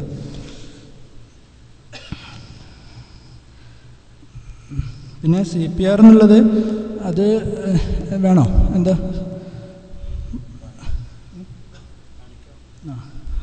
പിന്നെ CPR എന്നുള്ളത് നമ്മൾ സാധാരണ ഉദ്ദേശിക്കുന്നത് എന്താണെന്ന് വെച്ചാൽ CPR ഉദ്ദേശിച്ചത് കാർഡിയോ പൾമണറി റെസിസ്റ്റേഷൻ എന്ന് വെച്ചാൽ ഹാർട്ടും ഹൃദയവും ശ്വാസകോശവും നിന്ന ഒരാളുടെയാണ് 2 തരത്തിൽ വരുന്നത്. ഒന്നെങ്കിൽ ശ്വാസകോശം നിൽക്കുക ആദ്യം. ചിലവർക്ക് ശ്വാസകോശം ആദ്യം നിന്ന് നമ്മൾ കാണുന്നത് എങ്ങനെയാണെന്ന് വെച്ചാൽ പേഷ്യൻറ്റ് ഒന്നും അനങ്ങുന്നില്ലാത്തൊരു പേഷ്യൻറ്റ്, അനക്കമില്ലാത്തൊരു പേഷ്യൻറ്റ് കിടക്കണ കണ്ടാൽ ആദ്യം നമ്മൾ നോക്കുക എന്താണ് പേഷ്യൻ്റ് എന്നുള്ളത്. ആദ്യം വിളിച്ചു നോക്കാമെന്ന് പറയും. പേഷ്യൻറ്റിനെ വിളിച്ചു നോക്കുക. വിളിച്ചിട്ട് നടക്കില്ലെങ്കിൽ തട്ടി നോക്കുക. പേഷ്യൻറ്റ് തട്ടി നോക്കുമ്പോൾ സാധാരണ ഇതിലാണെങ്കിൽ എന്താ കണ്ണു തുറന്ന് നോക്കും. ഇപ്പോൾ ചിലപ്പോൾ എന്തെങ്കിലും ആണെങ്കിൽ തട്ടി നോക്കുക. തട്ടി നോക്കിയിട്ട് ആൾക്ക് അനക്കമുണ്ടോ എന്നുള്ളതാണ് നോക്കേണ്ടത് ഫസ്റ്റ്. അനക്കമുണ്ട് പ്രശ്നങ്ങളൊന്നും ഇല്ലെങ്കിൽ കുഴപ്പമില്ല. ഒരു അനക്കം എന്ന് വെച്ചാൽ തന്നെ അനക്കവും അല്ലെങ്കിൽ നമ്മൾ റെസ്പോൺസ് എന്ന് പറഞ്ഞാൽ തന്നെ ബാക്കിയുള്ള കാര്യങ്ങൾക്ക് പ്രവർത്തിക്കണം. അല്ലാതെ അത് മാത്രമായിട്ട് ഉണ്ടാവില്ല. അത് സംസാരമൊക്കെ ഉണ്ടെങ്കിൽ ബാക്കിയുള്ള കാര്യങ്ങളൊന്നും പ്രശ്നം ഉണ്ടാകാറില്ല. അങ്ങനത്തെ അവസ്ഥ ആൾ തട്ടിയിട്ടൊന്നും അനങ്ങുന്നില്ലെങ്കിൽ നമ്മൾ നോക്കാനുള്ളത് അവരെ ചെരിച്ച് നമ്മൾ കിടത്തിയിട്ടതിന് ശേഷം സാധാരണ കിടത്തിയതിന് ശേഷം നമ്മളൊന്ന് ചെരിഞ്ഞ് നോക്കുക. ചെരിഞ്ഞ് നോക്കുമ്പോൾ നമ്മൾ ചെയ്യുന്നതെന്ന് വെച്ചാൽ നമ്മൾ ചെവി അവരുടെ വായുടെ ഭാഗത്താണ് വരുന്നത്. അപ്പോൾ ശ്വാസം എടുക്കുമ്പോൾ ആ സൗണ്ട് നമുക്ക് അറിയാൻ പറ്റും. അതുകൂടെ തന്നെ നമ്മൾ ചെരിഞ്ഞ് നോക്കുന്നത് നമ്മുടെ കണ്ണ് നോക്കുന്നത് ശ്വാസകോശത്തിലായിരിക്കും. അപ്പോൾ ശ്വാസകോശം മെല്ലെ മൂവ് ചെയ്യണമെന്ന് നമുക്ക് കാണാൻ പറ്റും. അപ്പോൾ അതിന് നമ്മൾ ചെരിഞ്ഞ് നോക്കുകയെന്ന് പറഞ്ഞു. ചെരിഞ്ഞ് നോക്കുമ്പോൾ ഒരേ സമയത്ത് നമ്മൾ ശ്വാസം വരുന്നുണ്ടോ എന്നുള്ള ശബ്ദത്തോടെയും അറിയും. കണ്ണുകൊണ്ട് ശ്വാസം ചെസ്റ്റ് പൊന്തം താഴ്ന്ന് കാണുന്നുണ്ടെങ്കിൽ ശ്വാസം എടുക്കുന്നുണ്ട് മനസ്സിലായി. പിന്നെ അവസ്ഥ വരുന്നത് ഹാർട്ട്. അപ്പോൾ ചില കേസിൽ മാത്രം ഹാർട്ട് അപ്പം നിന്നിട്ടുണ്ടാകും. അറ്റാക്കിൻ്റെ ഭാഗമാണെങ്കിൽ ആദ്യം ഹാർട്ട് നിൽക്കുക. അപ്പോൾ ആ സമയത്ത് ജസ്റ്റ് പൾസും കൂടെ നോക്കുക. പൾസ് നോക്കാറുള്ളത് ഇവിടെയാണ് നോക്കാറുള്ളത്. ഇവിടെ നമ്മൾ സാധാരണ ഈ തമ്പ് ഭാഗം വെച്ച് ഇങ്ങനെ ഇവിടെ അമർത്തി നോക്കിയാൽ നമുക്ക് ഇടിക്കണതാണ്. ഇതാണ് ഏറ്റവും പ്രോമിനൻ്റ് ആയിട്ടുള്ള പൾസ്. അടിച്ചാൽ ഇങ്ങനെ പിടിക്കേണ്ടത്. ഇങ്ങനെ പിടിച്ച് ഇത് നമ്മുടെ അന്നനാളത്തിൻ്റെ അതിന് ഈ സൈഡ് രണ്ട് ഭാഗം ഒരുമിച്ച് ഒരിക്കലും ചെയ്യരുത്. ഒരു ഭാഗം മാത്രമേ ചെയ്യാൻ പാടുള്ളൂ. ഒരു ഭാഗം തമ്പ് വെച്ചിട്ട് അങ്ങനെ അമർത്തി ഉള്ളോട്ട് നോക്കുകയാണെങ്കിൽ അവിടെ ഇങ്ങനെ ഇടിക്കണതാണ്. അതാണ് അങ്ങനെയാണ് കിടന്നു കഴിഞ്ഞാൽ കുറച്ചുകൂടെ കൃത്യം കാണും. ഇരിക്കണേക്കാൾ കൃത്യമായിട്ടും കിടക്കുമ്പോൾ കിട്ടും, പെട്ടെന്ന് കിട്ടും. അങ്ങനത്തെ അവസ്ഥയിൽ ഉണ്ടെങ്കിൽ പൾസ് വർക്ക് ചെയ്യുന്നുണ്ട്. ശ്വാസം എടുക്കുന്നില്ല എന്ന അവസ്ഥയാണെങ്കിൽ നമ്മൾ കൃത്രിമ ശ്വാസം മാത്രമാണ് കൊടുക്കുക. പൾസ് വർക്ക് ചെയ്യുന്നുണ്ടെങ്കിൽ പൾസ് വർക്ക് ചെയ്യുന്നതിന് പിന്നെ നമ്മൾ ഹൃദയത്തിന് ഇത് കൊടുത്തിട്ട് കാര്യമില്ല. വർക്ക് ചെയ്യുന്നുണ്ട്. അപ്പോൾ ശ്വാസം കുറവാണ്, ശ്വാസം എടുക്കുന്നില്ലെങ്കിൽ ശ്വാസം കൊടുക്കുക എന്നുള്ളതാണ്. ശ്വാസം കൊടുക്കേണ്ട വരെയെന്ന് പറയുമ്പോൾ സാധാരണ നമുക്കുള്ളത് ബാഗൊന്നും ഇല്ലെങ്കിൽ നമ്മൾ സാധാരണ നമ്മുടെ ശ്വാസം തന്നെയാണ് കൊടുക്കുക. അപ്പോൾ ആദ്യം നമ്മുടെ ശ്വാസം എടുക്കുക എന്ന് പറഞ്ഞാൽ ആദ്യം നമ്മൾ 2-3 തവണ ശക്തിയിൽ ശ്വാസം എടുത്ത് വിടുക. എന്നുവെച്ചാൽ നമ്മുടെ ശരീരത്തിലുള്ള എല്ലാം ഈ പറഞ്ഞ ശ്വാസം എടുക്കുമ്പോൾ ഓക്സിജൻ കാർബൺ ഡൈ ഓക്സൈഡ് അളവൊക്കെ പോകാൻ വേണ്ടിയിട്ടാണ് 1-2 തവണ ശക്തിയിൽ ശ്വാസം എടുത്ത് വിട്ടതിന് ശേഷം പിന്നെ കഴുത്ത് ഒന്ന് പൊന്തിക്കണം. കഴുത്ത് വളയ്ക്കുമ്പോൾ മാത്രമേ ഈ ശ്വാസകോശത്തിൻ്റെ നാളം തുറക്കുള്ളൂ. ഇങ്ങനെയുള്ള അവസ്ഥയിൽ ഒരിക്കലും അതുകൊണ്ട് ഞാൻ നേരത്തെ പറഞ്ഞ ഇൻഹേലർ എടുക്കുമ്പോഴും കഴുത്ത് പൊന്തിക്കണം എന്ന് പറഞ്ഞാൽ അതുകൊണ്ടാണ്. കഴുത്ത് പൊന്തിച്ച് കഴിഞ്ഞാൽ ഈ അന്നനാളത്തിൻ്റെ ശ്വാസകോശത്തിൻ്റെ നാളം തുറക്കും. അപ്പോൾ തുറന്ന് കഴുത്ത് പൊന്തിച്ചിട്ട് വായ തുറന്ന് പിന്നെ നമ്മൾ വേറെ ഈ കഴുത്ത് പൊന്തിക്കാൻ പറ്റാത്ത അവസ്ഥയുള്ളവർക്കാണ് നമ്മൾ ജോത്രസ് എന്നൊക്കെ പറയും. പക്ഷേ അതൊന്നും ആവശ്യമില്ല. ചിഹ്നം മാത്രം ജസ്റ്റ് ഒന്ന് പൊന്തിച്ചതിന് ശേഷം വായതള് ഒരു കർച്ചീഫോ എന്തെങ്കിലും വെച്ച് വായ അടച്ചതിന് ശേഷം നമ്മുടെ ശ്വാസം ശക്തിയിൽ എടുക്കുകയാണ് ചെയ്യുക. ശക്തിയിൽ വളരെ ശക്തിയൊന്നും ആവശ്യമൊന്നുമില്ല. സാധാരണ ഇത് കൃത്യമാണെങ്കിൽ എന്ന് വെച്ചാൽ ശ്വാസം നമ്മൾ ഈ പറഞ്ഞ കഴുത്ത് പിടിക്കലും എല്ലാം കൃത്യമാണെങ്കിൽ വലിയൊരു എഫർട്ടൊന്നും ആവശ്യമില്ല. സാധാരണ ചെറിയ എഫർട്ടിൽ തന്നെ ശ്വാസം നീങ്ങും. വളരെ ഫോഴ്സ് കൊടുക്കുമ്പോൾ അത് ഒരു കുറച്ച് ഭാഗം പോകുന്നത് ആമാശയത്തിലോട്ടാണ്. അപ്പോൾ ആമാശയം വീർത്ത് വരും. അപ്പോൾ അതിൻ്റെ ആവശ്യമില്ല. സാധാരണ എടുക്കുന്ന കുറച്ച് ഒന്ന് ശ്രദ്ധിച്ച് ആ കൃത്യത വേണ്ടത് കഴുത്ത് പൊന്തിക്കണമെങ്കിലും ഈ നമ്മുടെ ചുറ്റുഭാഗം അടിക്കലും മൂക്കടച്ച് പിടിക്കുകയാണ് വേണ്ടത്. മൂക്കടച്ച് പിടിച്ച് വായകൾ തമ്മിൽ കൂട്ടി അടച്ചതിന് ശേഷം നമ്മുടെ ശ്വാസം മുഴുവനായിട്ട് ഊതി കൊടുക്കുകയാണ് ചെയ്യുന്നത്. ഊതി കൊടുക്കുമ്പോൾ ശ്രദ്ധിക്കേണ്ടത് ശക്തി വേണം, എന്നാലും ഏറ്റവും ശക്തിയൊന്നല്ല ഉദ്ദേശിച്ചത്, ആ ശക്തിയിൽ എടുക്കുക എന്നുള്ളതാണ്. അപ്പോൾ അതാണ് സാധാരണ ചെയ്യാറ്. അത് 2 തവണയാണ് ഒരുമിച്ച് ചെയ്യുക. ഒന്ന് ചെയ്ത് അപ്പം തന്നെ നമ്മൾ ശ്വാസം എടുത്ത് രണ്ടാമത് ചെയ്യും. 2 തവണ ഒരുമിച്ച് ചെയ്യാമെന്ന് പറഞ്ഞു. പിന്നെ പൾസില്ലാത്ത അവസ്ഥ വരികയാണെങ്കിൽ ശ്വാസവും ഉണ്ടാവില്ല, പൾസും ഇല്ല എന്നുള്ള അവസ്ഥയാണ്. എന്ന് വെച്ചാൽ അത്ര എമർജൻസി ആയിട്ടുള്ള സ്ഥിതിയാണ്. ആ അവസ്ഥയിൽ ശരീരത്തിന് പുറത്തോട്ട് നമുക്ക് ഓക്സിജൻ്റെ അളവ് ബ്ലഡ് എത്തുന്നില്ല എന്നുള്ളതാണ്. അപ്പോൾ ആകെ ചെയ്യാനുള്ളത് ഹൃദയത്തിനകത്ത് കിടക്കുന്ന ബ്ലഡ് നമ്മൾ സാധാരണ ഈ ഹൃദയം സ്വന്തം വർക്ക് ചെയ്യുന്നു, നമ്മളതിന് പകരം അമർത്തി അതിനെ രക്തത്തിനെ പുറത്തോട്ട് തള്ളി വിടുക എന്നുള്ളതാണ്. അപ്പോൾ അത് നമ്മൾ പേഷ്യൻറ്റിനെ ആദ്യം സോളിഡായിട്ടുള്ള സ്ഥലത്ത് കിടത്തുക. സോഫ്റ്റ് ആയിട്ടുള്ളതെന്നല്ല, കുറച്ച് കട്ടിയുള്ള പ്രതലത്തിൽ കിടത്തിയതിന് ശേഷം നമ്മൾ പറയുക, നെഞ്ചിൻ്റെ കൂടിൻ്റെ ഏറ്റവും അവസാനത്തെ ഭാഗത്തുനിന്ന് 2 വിരൽ മുകളിൽ വെച്ച് 2 വിരലാണ് എൻ്റെ കണക്ക്. 2 വിരൽ മുകളിൽ വെച്ച് ബാക്കി ഭാഗം അതാണ് കറക്റ്റായി കിട്ടും. ആ ഭാഗത്ത് 2 ഇതും വെച്ചിട്ട് ഒരുമിച്ച് അമർത്തി കൊടുക്കുകയാണ് ചെയ്യുന്നത്. അത് അമർത്തേണ്ട 1 ഇഞ്ചോളം താഴണം, അല്ല ചെറുതൊരു ഇതല്ല വേണ്ടത്. അതിനെ വേണ്ടത് നമ്മൾ എപ്പോഴും കുറച്ച് ഹൈറ്റിൽ നിൽക്കുക എന്നുള്ളതാണ് ഏറ്റവും ആവശ്യം. നമ്മൾ എൻ്റെ അതേ ലെവലിൽ എനിക്ക് പ്രഷർ കൊടുക്കാൻ പറ്റില്ല. കാര്യം പ്രഷർ കിട്ടണമെങ്കിൽ കൈ നീണ്ടിരിക്കണം. കൈ നീണ്ടിരുന്നാലും എൻ്റെ വെയിറ്റ് കൊടുക്കുന്നത്, സത്യം പറഞ്ഞാൽ നമ്മൾ കൈ കൊണ്ടല്ല പ്രഷർ കൊടുക്കുന്നത്, നമ്മുടെ വെയിറ്റാണ് കൊടുക്കുന്നത്. അപ്പോൾ വെയിറ്റ് കൊടുക്കണമെങ്കിൽ കൈ താന്നിരിക്കണം, കൈ നീണ്ടിരിക്കണം. അപ്പോൾ നീണ്ടിരിക്കുന്ന അവസ്ഥ എന്ന് വെച്ചാൽ ആൾ കുറച്ച് കൂടുതൽ താന്ന് തന്നെ കിടക്കണം, നമ്മുടെ ഹൈറ്റിൽ കിടന്നൊരു കാര്യമില്ല.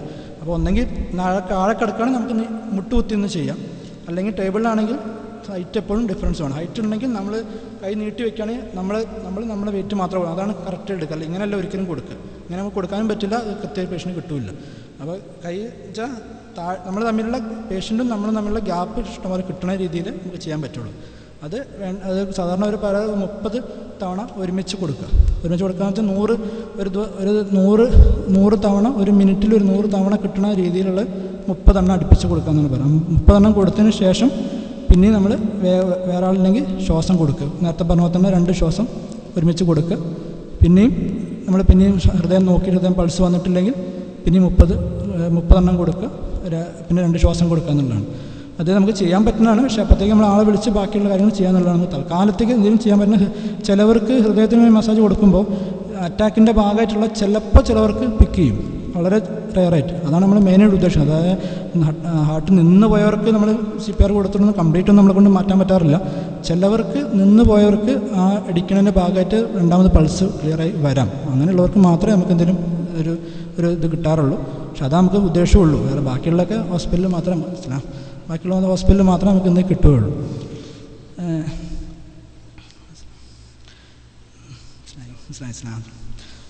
പിന്നെ ഞാൻ പറഞ്ഞ ചോക്കിംഗ് എന്നുള്ളത് ആരിലൊരാൾ വരുമോ? ചോക്കിംഗ് എന്ന് പറഞ്ഞാൽ ശ്വാസകോശം ഉള്ളത് അല്ലേ ബ്ലോക്കായി കിടക്കുകയാണെങ്കിൽ അത് തള്ളിക്കളയാൻ വേണ്ടിയിട്ടാണ് ഉദ്ദേശിച്ചുള്ളത്. അപ്പോൾ ആദ്യം ചെയ്യേണ്ടത് കുറച്ചൊന്ന്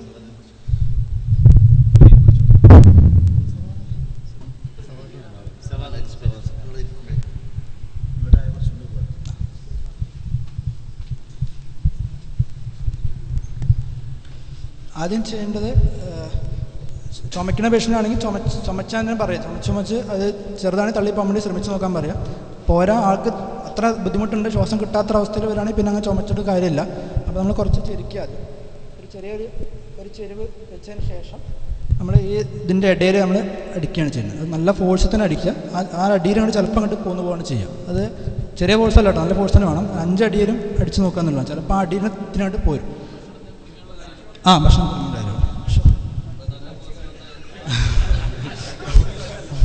അത് അങ്ങനെ 5 തവണ ശ്രമിച്ചു നോക്കാമെന്നാണ് പറയുക. 5 തവണയും ആയിട്ടില്ലെങ്കിൽ ചിലപ്പോൾ അതിൽ നിന്ന് പോരില്ല എന്നുള്ളതാണ്. പിന്നെ നമ്മൾ പറയും വയറിൽ പ്രഷർ കൊടുത്ത് നോക്കുക എന്നുള്ളതാണ്. വയറിൽ പ്രഷർ കൊടുക്കുക എന്നുള്ളത് വയറിൽ നമ്മൾ പറയാം പൊക്കിൾക്കൊടിയും ഈ ഇതിൻ്റെ നെഞ്ചും കൂടും തമ്മിലുള്ള ഗ്യാപ്പ്, ആ ഗ്യാപ്പിലാണ് നമ്മൾ പറയുക. ആ ഗ്യാപ്പിൽ കുറച്ച് ചെരിച്ച് പിടിച്ചതിന് ശേഷം നമ്മുടെ കൈ ഇതുപോലെ മടക്കി പിടിച്ചതിന് ശേഷം അതിന് പുറത്ത് നമ്മുടെ മറ്റേ ഭാഗം വെച്ചതിന് ശേഷം അമർത്തുകയാണ് ചെയ്യുന്നത്. ഇങ്ങനെ താഴത്തുനിന്ന് മുകളിലോട്ട് ഇതുപോലെ പിടിക്കണം. ഇതുപോലെ ഇത് മുറുക്കി പിടിച്ച് ഇതിൻ്റെ ഇടയിൽ വെച്ചതിന് ശേഷം പുറത്ത് ഫോഴ്സിന് വേണ്ടിയിട്ടാണ് ഈ കൈ വയ്ക്കുന്നത്. എന്നിട്ട് അമർത്തി ഉള്ളിൽ നിന്ന് ശക്തിയിൽ താഴെ നിന്ന് മുകളിലോട്ടാക്കി നമ്മൾ അമർത്തി കൊടുക്കുകയാണ് ചെയ്യുക. അതാണ് ചെയ്യാൻ പറ്റുന്നത്. എന്നിട്ടും പറ്റുന്നില്ലെങ്കിൽ അപ്പോഴത്തേക്കും പേഷ്യൻ്റ് ബോധം പോകുക അങ്ങനെ എന്തെങ്കിലും ഉണ്ടെങ്കിൽ പെട്ടെന്ന് കിടത്തി ബാക്കി ഞാൻ നേരത്തെ പറഞ്ഞ CPR പോലത്തെ രണ്ടാമത് തുടങ്ങുക എന്നുള്ളതാണ് ചെയ്യേണ്ടത്. ആദ്യം ചെയ്യാൻ പറ്റുന്നത് ചിലപ്പോൾ തട്ടൽ സാധാരണ പോരാറുണ്ട്, ചെറുതാണെങ്കിൽ തട്ടൽ പോന്ന് കിട്ടാറുണ്ട്. മറ്റേതാണെങ്കിൽ പിന്നെ പറ്റില്ലെങ്കിൽ കിടത്തി രണ്ടാമത് ചെയ്യാമെന്ന് മാത്രമേ ഉള്ളൂ. CPR അല്ല എങ്ങനെ കാണിക്കാൻ പറ്റും?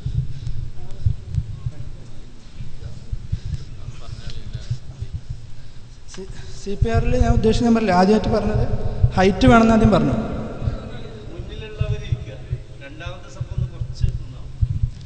ഹൈറ്റ് വേണമെന്ന് പറഞ്ഞതുകൊണ്ടാണ് കാര്യം നമ്മൾ കൈ നീണ്ടു നിൽക്കണം, അല്ലാതെ ഇങ്ങനെ മടങ്ങി നിൽക്കുന്ന അവസ്ഥയിൽ ചെയ്തത്. അപ്പോൾ ഇതിപ്പോൾ എൻ്റെ കൈ കറക്റ്റ് നീണ്ടു നിൽക്കണം. അപ്പോൾ എൻ്റെ വെയിറ്റ് ഞാൻ അങ്ങനെ ആക്കിയാൽ എൻ്റെ വെയിറ്റാണ് ഇവിടെ നീങ്ങുന്നത്, അല്ലാതെ ഞാൻ ഇവിടെ കൈ കൊണ്ടല്ല കൊടുക്കുന്നത്, ഞാൻ കൈ കൊണ്ട് പ്രഷറല്ല കൊടുക്കുന്നത്, എൻ്റെ വെയിറ്റാണ് ഇവിടെ കൊടുക്കുക.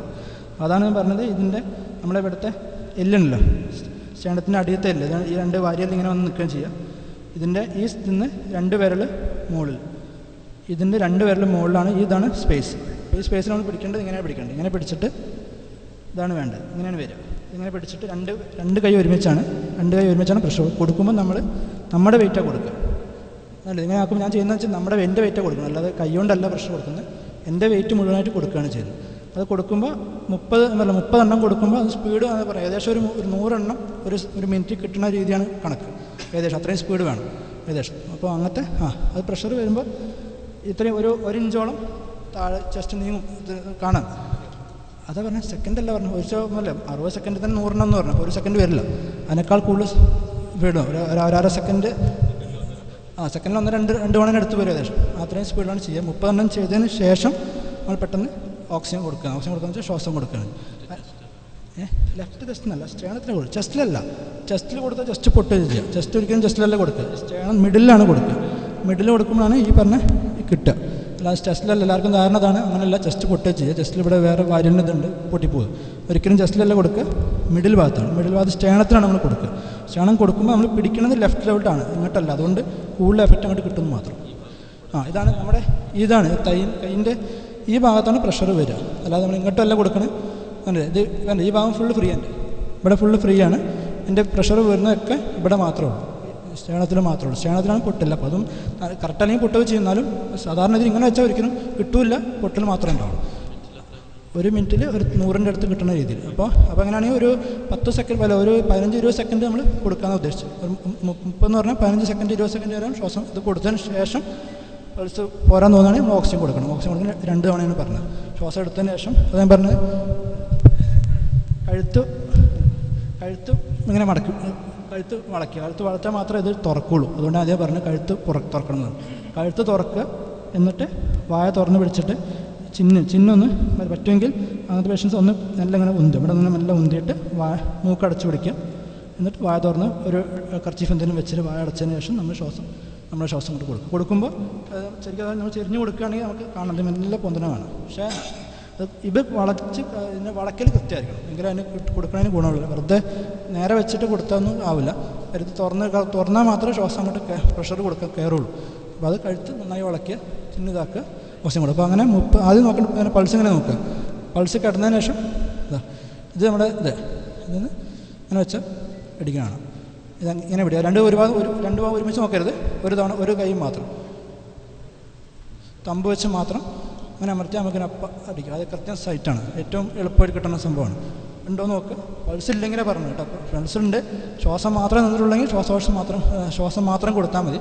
പക്ഷേ നോക്കിയിടയ്ക്ക് പൾസ് ഉണ്ടോ എന്നുള്ളത്. പൾസ് കൂടെ പോയിട്ടുണ്ടെങ്കിൽ അതിനർത്ഥം അത്രയും സീരിയസ് ആണ്. പിന്നെ നമുക്ക് എന്തെങ്കിലും ചെയ്യാൻ പറ്റുന്നത് ചെയ്യാമെന്ന് മാത്രമേ ഉള്ളൂ. അത് ചെയ്യാൻ പറ്റുന്നത് മാത്രമേ ഉള്ളൂ. അത് കുറച്ച് നേരം കൊടുത്ത് നോക്കാമെന്ന് മാത്രമേ ഉള്ളൂ. അപ്പോഴത്തേക്കും ബാക്കിയുള്ള കാര്യങ്ങൾ ചെയ്യാം. അപസ്മാര രീതിയിൽ ഏതൊരു പേഷ്യൻറ്റുമല്ലേ, ഇപ്പോൾ പേഷ്യൻസ് നമ്മൾ ചെരിച്ചെടുത്തുമ്പോൾ നമുക്കറിയില്ല പുറകിൻ്റെ സ്ഥിതി എന്താണെന്നുള്ളത്. അപ്പോൾ എപ്പോഴും നമ്മൾ ചെരിച്ചെടുത്തുമ്പോൾ ഒരു ഭാഗം മാത്രമല്ല ചെരിക്കുമ്പോൾ കൈയും കാലും എല്ലാം ഒരുമിച്ച് തന്നെ ചെരിക്കാൻ നോക്കുക. അതാകുമ്പോൾ ബാക്കിയുള്ള സ്പൈനിനൊന്നും ഈ അപസ്മാരമുള്ളവരാണ് ചിലപ്പോൾ വളഞ്ഞിട്ടാവും അപസ്മാരം ഉണ്ടാവും. അങ്ങനെയുള്ളവർക്ക് ബാക്ക് സ്പൈനൊക്കെ ചിലപ്പോൾ ചില പ്രശ്നങ്ങൾ ഉണ്ടായിക്കൂടെ ഇല്ല. അപ്പോൾ എപ്പോഴും നമ്മൾ ചെരിക്കേണ്ട സ്ഥിതിയാണെങ്കിൽ ഈ കൈ നമ്മൾ അങ്ങോട്ട് ചെരിക്കണമെങ്കിൽ ഈ കൈ നേരെ വയ്ക്കുക, ഈ കൈ മടക്കിങ്ങോട്ട് വയ്ക്കും. എന്നിട്ട് ഈ കാല് മടക്കി വയ്ക്കുക. ഈ കാല് മടക്കി വെച്ചിട്ട് ഈ 2 ഭാഗം ഒരുമിച്ച് അങ്ങോട്ട് ചെരിക്കുക. അങ്ങനെയാണ് ചെരിക്കുക. അല്ല ഒരു ഭാഗം കാല് മാത്രമല്ല, പറയുമ്പോൾ ഒരു ഇതും വളച്ച് വരില്ല. ഈ അപസ്മാരം ഉണ്ടാകുമ്പോൾ നമ്മളല്ലേ ശ്വാസം നിന്നിട്ടുണ്ടാവും. അപ്പോൾ അതിൻ്റെ ഭാഗത്ത് നൊരയും പതയൊക്കെ ഉണ്ടാവും. ആ നൊരയും പതയൊക്കെ ഇറങ്ങി രണ്ടാമത് ന്യൂമോണിയ പോലെ ആവാതിരിക്കണം. പക്ഷെ എപ്പോഴും ഞങ്ങളെല്ലാത്തിനും ചെയ്യുക, ഞങ്ങൾ റൈറ്റ് സൈഡിൽ നിന്നാണ് എല്ലാം, ഞങ്ങൾ ട്രെയിനിങ് അങ്ങനെയാണ് എൻ്റെ ഇത്. എപ്പോഴും ഞങ്ങൾ ചെയ്യെല്ലാം റൈറ്റ് സൈഡിൽ നിന്നാണ്. നമുക്ക് സ്പീഡും കിട്ടും അങ്ങനെ തന്നെയാണ്. അല്ല അപ്പോൾ ലെഫ്റ്റോട്ടാവും ശരിക്കും. ഞാൻ പറഞ്ഞാൽ ഞങ്ങൾ ചെയ്യുന്ന എല്ലാം റൈറ്റിൽ നിന്നിട്ടാണ് സാധാരണ. ഞങ്ങളുടെ ട്രെയിനിങ് എല്ലാം അങ്ങനെയാണ്, റൈറ്റിൽ നിന്നിട്ടാണ്. അപ്പോൾ അതുകൊണ്ട് തന്നെ ഓട്ടോമാറ്റിക് ഞങ്ങൾ എപ്പോഴും ലെഫ്റ്റോട്ടായും ശരിക്കുണ്ടാവും. ഞങ്ങൾക്ക് ഇതിന് വേണ്ടിയിട്ട്. അപ്പോൾ ശരിക്കുമ്പോൾ അതാണ് ചെയ്യേണ്ടത്. ആദ്യം കൈയും മടക്കി എടുക്കണം, കാലും മടക്കണം. അത് രണ്ടും മടക്കിയാൽ എളുപ്പമായിരിക്കും, ബുദ്ധിമുട്ടുണ്ടാവില്ല. മറ്റേ പോലെ നമ്മൾ കഷ്ടപ്പെട്ട് ചിരിക്കേണ്ട ആവശ്യമൊന്നുമില്ല, തന്നെ ചെരിഞ്ഞ് വരും. കാലുകൊണ്ട് മടക്കുന്നത് ചിരിക്കുന്നതിൻ്റെ കൂടെ തന്നെ കയ്യിൽ നിന്ന് എല്ലാം പ്രഷർ കൊടുത്താൽ അപ്പോൾ ചെരിഞ്ഞ് കിട്ടും. അതാകുമ്പോൾ ഈ പറഞ്ഞ നട്ടലിനൊന്നും ഒരു സ്ട്രെയിൻ ഉണ്ടാവില്ല. അതേ ഒരാളെ പിന്നെ നമ്മൾ പറഞ്ഞു ഈ പറഞ്ഞ നട്ടലിന് ഞാൻ പറഞ്ഞത് ഒന്ന് അപസ്മാരമുള്ളവർ ശ്രദ്ധിക്കാനുള്ളതാണ്. ഒരു പക്ഷേ വളരെ കൂടുതൽ നേരം അപസ്മാരമൊക്കെ ഉണ്ടായിട്ടുണ്ടെങ്കിൽ ചിലപ്പോൾ സ്ട്രെയിൻ ഉണ്ടായിക്കൂടെ ഇല്ല. പിന്നെ ഞാൻ പറഞ്ഞത് അടുത്തത് ഈ മുകളിൽ നിന്നുള്ള വീഴ്ചയോ അല്ലെങ്കിൽ വലിയ മുറിവുകൾ ഓരോ ആൾക്കാരും കയറിപ്പോയി അങ്ങനത്തെ പ്രശ്നങ്ങളൊക്കെ ഉണ്ടെങ്കിൽ ഒന്നും പറയാൻ പറ്റില്ല എന്തെങ്കിലും. അപ്പോൾ അങ്ങനത്തെ അവസ്ഥയിലൊക്കെ എപ്പോഴും നമ്മൾ ആളെ തിരിക്കുമ്പോഴൊക്കെ ഇതുപോലെ ചെയ്യും വേണം. പിന്നെ ആളെ മാറ്റുമ്പോഴും ഞാൻ പറഞ്ഞ പോലെ ഒറ്റയ്ക്കല്ല, 2-3 ഭാഗത്തായിട്ട് പിടിച്ചിട്ടാണ് ഇതേ ഇതിൽ തന്നെ കയറ്റി സ്ട്രൈറ്റ് ഇതേപോലെ തന്നെ കയറ്റി വയ്ക്കുക. അല്ല ഇരുത്തി അങ്ങനെ ആക്കല്ല ചെയ്യുക. കിടക്കുന്ന പോലെ തന്നെ 2 വേണമെന്ന് മാത്രം, ബോഡി വാളില്ല, അതേപോലെ തന്നെ കയറ്റി വയ്ക്കുക. ഒറ്റയ്ക്ക് പറ്റില്ല എന്ന് മാത്രം. ഒറ്റയാകുമ്പോൾ ഒറ്റയ്ക്ക് പറ്റും, ഇതാകുമ്പോൾ 2 വേണമെന്ന് മാത്രം. അപ്പോൾ അതെവിടെയാകുമ്പോൾ ഉള്ളിലത്തെ ചതവുകളൊന്നും ഉണ്ടാവില്ല.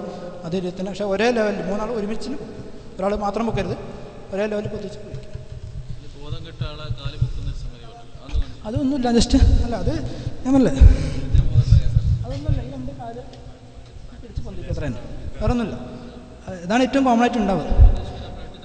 രക്തം നമ്മളെ സംഭവിച്ചെന്താ വെച്ചാൽ കാലിലാണ് സാധാരണ പ്രശ്നം.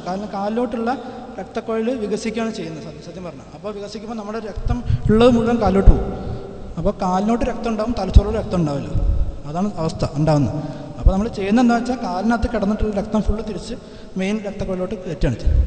വേണ്ട, ഒരു കിടത്തി 2 സെക്കൻഡ് ആകുമ്പോൾ ആൾ പൊന്തും സാധാരണ രീതിയിൽ. കാര്യം ഈ പറഞ്ഞാൽ രക്തം അങ്ങോട്ട് കയറിയാൽ മതി, അപ്പം തന്നെ വരും. സാധാരണ രീതിയിൽ ഈ പ്രശ്നങ്ങളില്ലാത്ത ആളാണെങ്കിൽ 2 സെക്കൻഡ് മതി. ഇതൊന്ന് പൊന്തിക്കണോടത്തിന് ആൾ കയറി. കാര്യം അത്രയും രക്തം അവിടെ പൂളിയതുണ്ടാവും, രക്തം മുഴുവനായിട്ട് ഒരുമിച്ച് വരികയാണ്. അപ്പോൾ അതിന് ആൾക്ക് ശ്വാസം ബ്രെയിനിൽ പവർ കിട്ടും. കുറേ നേരങ്ങൾ ചെയ്തിട്ടില്ലെങ്കിൽ അപസ്മാരം പോലെ ചിലർക്ക് ഒന്നും ഉണ്ടായില്ല. അതുകൊണ്ട് ഞാൻ പറഞ്ഞു, പിന്നെ ആൾ പിടിച്ച് എഴുന്നേപ്പിച്ചെടുത്തത് വെള്ളം കൊടുക്കാൻ നല്ല ചെയ്യേണ്ടത്. വെള്ളം കൊടുക്കലൊക്കെ പിന്നെ ആദ്യം കാല് പൊന്തിച്ച് അതൊക്കെ ലാസ്റ്റ് ടൈമല്ലേ, അത് ചെയ്യേണ്ടത് മാത്രമേ. ഇതന്നെ ശരിയാവും, 99% ആവും.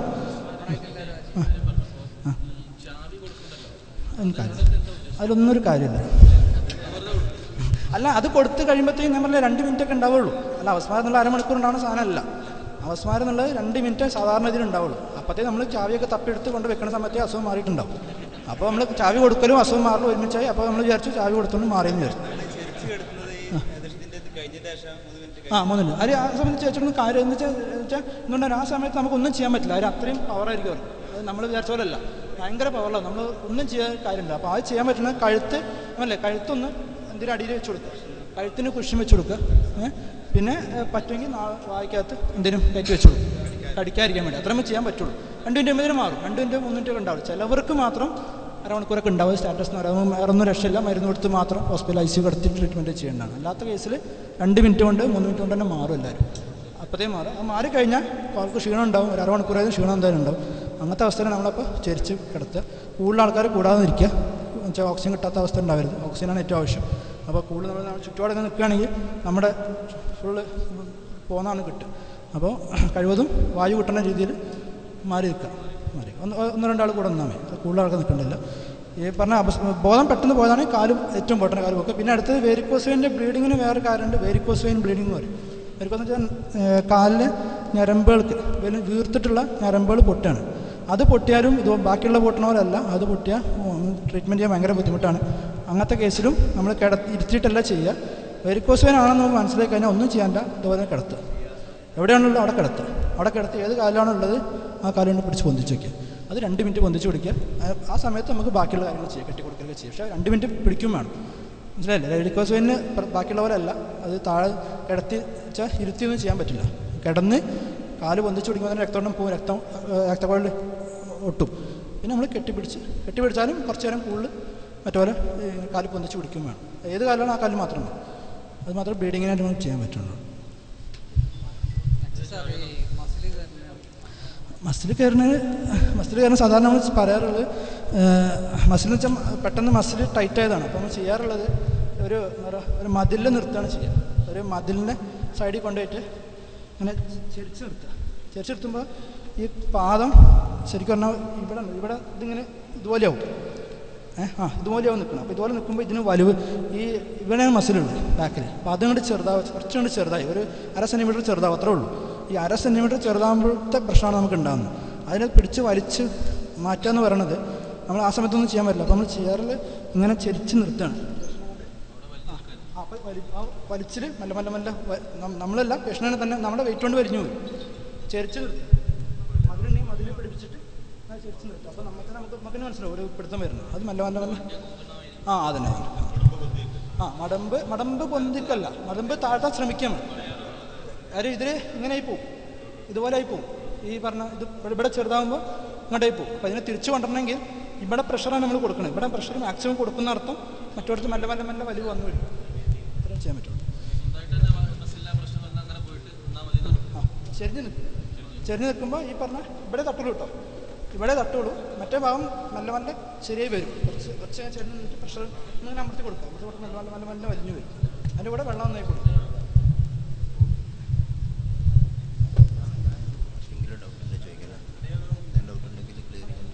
ആർക്കെങ്കിലും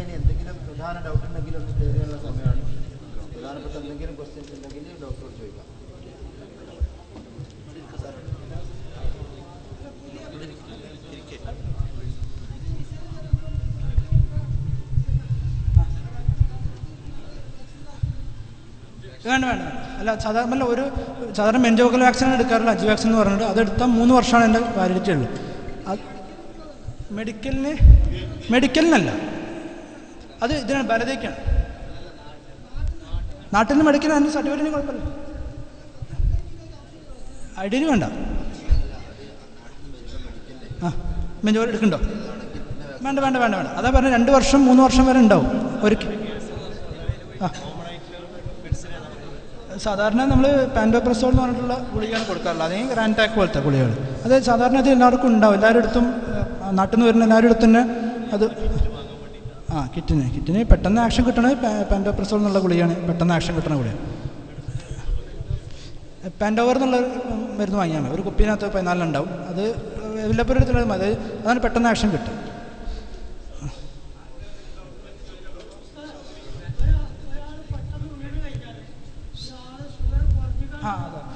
അല്ല അത് പറഞ്ഞുതരാം അത് പറയാൻ പറ്റും, ഞാൻ ഇപ്പോൾ ആലോചിച്ചോളൂ. അത് ഏറ്റവും കോമൺ ആയിട്ടുള്ള ഷുഗർ പേഷ്യൻസിനുള്ള അടുത്ത പ്രശ്നമാണ് ഷുഗർ കുറഞ്ഞു പോകാന്നുള്ളത്. അപ്പോൾ ഷുഗർ കുറഞ്ഞു പോകാന്നുള്ള ഒരു കാര്യം 2 തരത്തിലും വരാം. ഒന്നെങ്കിൽ ഷുഗർ വളരെ കൂടിയിട്ടുള്ള അവസ്ഥയിൽ ഇതുപോലെ ജലാംശം നഷ്ടപ്പെട്ട് വീഴാം, പക്ഷെ അത് സാധാരണ 200-300 എന്നല്ല പറഞ്ഞ്, ഒരു 400-500 ഷുഗറൊക്കെ ഉള്ളവർക്ക് ചിലപ്പോൾ അങ്ങനെ ഉണ്ടായിക്കൂടെ ഇല്ല. പിന്നെ കോമൺ ആയിട്ട് ഷുഗർ കുറഞ്ഞിട്ടാണ് ഉണ്ടാവാറുള്ളത്. അപ്പോൾ നമ്മൾ പ്രശ്നം എന്താ വെച്ചാൽ, ഷുഗർ ഇപ്പോൾ 500 ഉള്ള ഒരാൾക്ക് നമ്മൾ ചെയ്യേണ്ടത് എന്താ വെച്ചാൽ, ഷുഗർ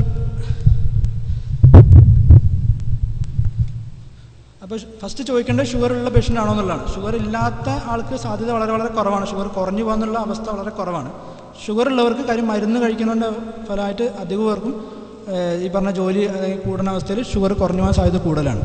അപ്പോൾ അങ്ങനെ പറഞ്ഞ പോലെ സാധാരണ ഷുഗർ കുറഞ്ഞുണ്ടാവാറ് ഭയങ്കര തളർച്ച, വിയർപ്പ്, നെഞ്ചെടുപ്പ് ഭയങ്കര കൂടുക, അങ്ങനത്തെ അവസ്ഥയുണ്ടാവും. അങ്ങനത്തെ അവസ്ഥയാണെങ്കിൽ ആദ്യം ചെയ്യേണ്ടത് പഞ്ചസാര കലക്കിയിട്ടുള്ള ഇതോ അല്ലെങ്കിൽ ജ്യൂസുകളോ, ഏറ്റവും നല്ലത് പഞ്ചസാര തന്നെയാണ്. പഞ്ചസാരനേക്കാൾ നല്ല ഗ്ലൂക്കോസിൻ്റെ പൗഡറാണ്. അത് നിങ്ങൾ ഇതിൽ വേണ്ട ഒരു ഗ്ലൂക്കോസിൻ്റെ പൗഡർ വാങ്ങിയാൽ നല്ലത്. ഗ്ലൂക്കോസിൻ്റെ പൗഡർ വാങ്ങിക്കാൻ കിട്ടും.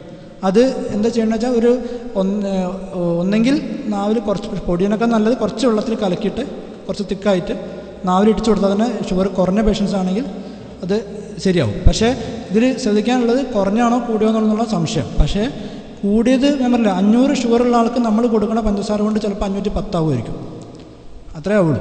500 എന്നുള്ള 510 ആവും, പക്ഷെ അതുകൊണ്ട് പേഷ്യൻ്റൊന്നും ഉണ്ടാവില്ല. പക്ഷേ ഷുഗർ കുറഞ്ഞ ആളാണെങ്കിൽ അസുഖം മാറുകയും ചെയ്യും. അപ്പോൾ നമ്മൾ അങ്ങനെ നോക്കിയിട്ട് കാര്യമില്ല. ഷുഗർ ഉള്ള ആൾ ഷുഗർ ഈ പറഞ്ഞ വിയർപ്പും അങ്ങനത്തെ ഉണ്ടെങ്കിൽ പഞ്ചസാര കൊടുക്കുക എന്നുള്ളത് തന്നെയാണ് ചെയ്യേണ്ടത്. 2 സ്പൂണോ 3 സ്പൂണോ ഒരു 10-20 ml കലക്കിയിട്ട് കുറച്ച് വെള്ളത്തിനകത്ത് കലക്കിയിട്ട് കൊടുക്കുക. അതാണ് ഏറ്റവും. അതേപോലെ ഷുഗർ കൂടിയാണോ നമ്മൾ നോക്കേണ്ടതില്ല, അത് നോക്കിയാൽ ഇത്രേ പറഞ്ഞു 500 നിന്ന് 510 ആവും, അത്രേ ഉണ്ടാവുള്ളൂ. അത് നോക്കണ്ട, കുറഞ്ഞ ആളാണെങ്കിൽ രക്ഷപ്പെടും. അതുകൊണ്ട് ഗ്ലൂക്കോസിൻ്റെ പൊടിയാണ് ഏറ്റവും നല്ലത്. ഗ്ലൂക്കോസിൻ്റെ പൊടി തന്നെ വാങ്ങിക്കാൻ കിട്ടും. അത് ഒരു 3 സ്പൂണ് വെള്ളത്തിൽ കലക്കിയിട്ട്, കുറച്ച് ഒന്നല്ല ഇതനുസരിച്ച് ഇത്ര.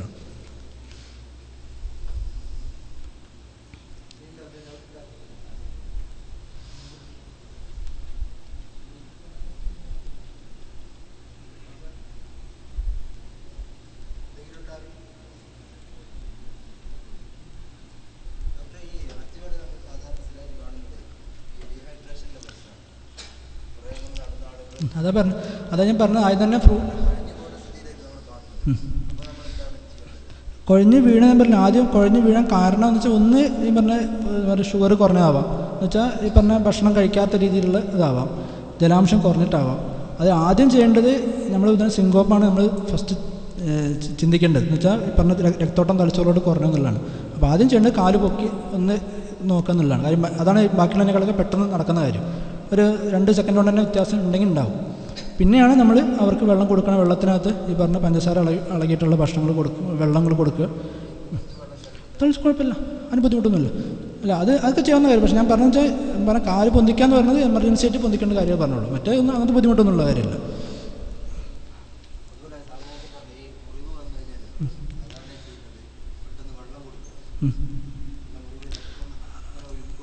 ഒഴുകൊണ്ടിരിക്കണേ കൊടുക്കാം, കുഴപ്പമില്ല, വെള്ളം കുടിക്കണം. പക്ഷേ അതിനേക്കാൾ മുമ്പ് നമ്മൾ പറഞ്ഞില്ലേ, വെള്ളം വാങ്ങി ഇരുത്തിയതാക്കണേക്കാൾ ആദ്യം ചെയ്യേണ്ടത് അതിനെ നിർത്താൻ ശ്രമിക്കുക എന്നുള്ളതാണ്. ആ സമയത്ത് നമ്മൾ വെള്ളം കൊടുത്തുകൊണ്ട് മറ്റോടത്ത് ഒഴുകി പോയിട്ട് കാര്യമില്ല. അപ്പോൾ ആദ്യം ഒഴുകൽ നിർത്താൻ വേണ്ടി ശ്രമിക്കുക. അതിൻ്റെ കൂടെ നമുക്ക് ചെയ്യാൻ പറ്റുന്നതും അല്ലെങ്കിൽ അതിന് ശേഷം വെള്ളം കൊടുക്കൽ അങ്ങനത്തെയൊക്കെ കൊടുക്കുക എന്നുള്ളതാണ്. വെള്ളം ഒന്ന് വലിയ മുറിവൊക്കെ ആണെങ്കിൽ തന്നെ ആൾ പേടിച്ചിട്ട് തന്നെ കുറേ ഒരു എന്താ പറയുക ഈ പറഞ്ഞ രക്തക്കുഴലൊക്കെ ഒന്ന് ഇതാവും വികസിക്കും. അപ്പോൾ അതൊക്കെ ഇത് കുറയാൻ വേണ്ടി നമ്മൾ വെള്ളം കൊടുത്ത് നീറ്റാക്കുക എന്നുള്ളതാണ്. ഫസ്റ്റ് രക്തം ബ്ലീഡിങ് നിൽക്കാൻ വേണ്ടി ശ്രമിക്കുക എന്നുള്ളതാണ് ആദ്യം ചെയ്യേണ്ടത്. പിന്നെ ബാക്കിയുള്ളതൊക്കെ സപ്പോർട്ട് ചെയ്യാവുന്ന കാര്യമുള്ളൂ.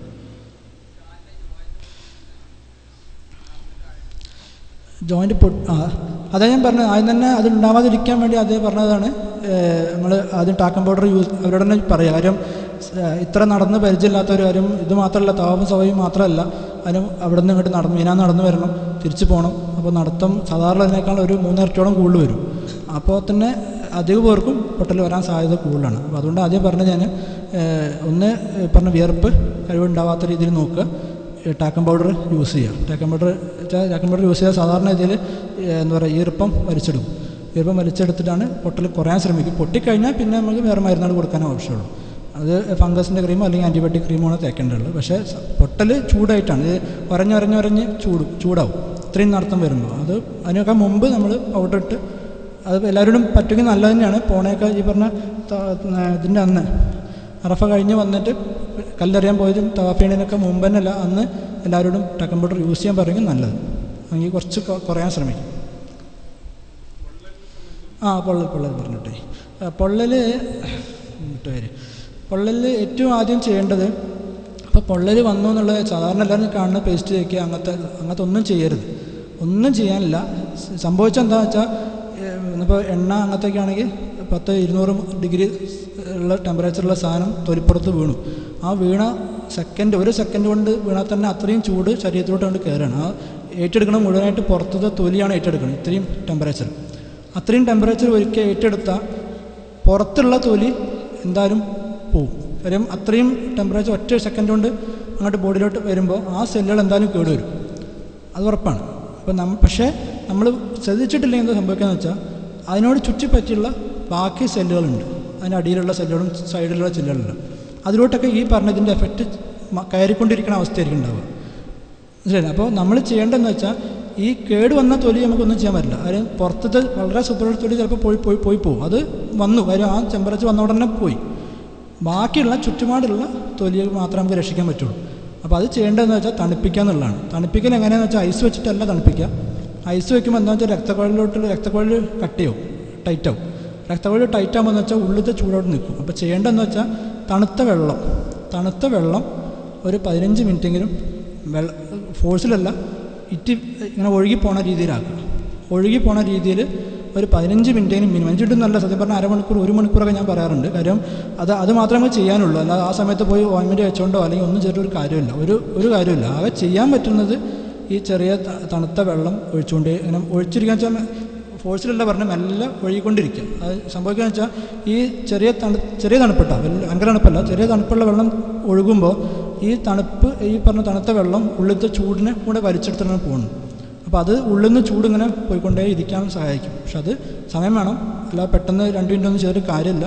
ഒരു അരമണിക്കൂറെങ്കിലും ചെയ്യാൻ പറ്റുമെങ്കിൽ നല്ലത്. അരമണിക്കൂറെങ്കിലും അതിന് ഒഴിച്ചുകൊണ്ടേ ഇരിക്കുക. ആ തണുപ്പ് വെള്ളം മാറുമ്പോൾ പിന്നെയും കുറച്ച് തണുപ്പ് വെള്ളം ഒഴിച്ച് സ്പീഡ് വേണ്ട, മെല്ലെ അതിൽക്കൂടെ ഇങ്ങനെ ഒഴുകി പോയാൽ മതി. അതിന് ശേഷം മാത്രമേ ബാക്കിയുള്ള ഓയിൻമെൻറ്റ് ഒക്കെ തേക്കണമെങ്കിൽ കാര്യമുള്ളൂ. അല്ലാതെ അതുവരെ ചെയ്യേണ്ടത് അരമണിക്കൂർ തന്നെ വേറെ ഒന്നും ചെയ്യാനില്ല.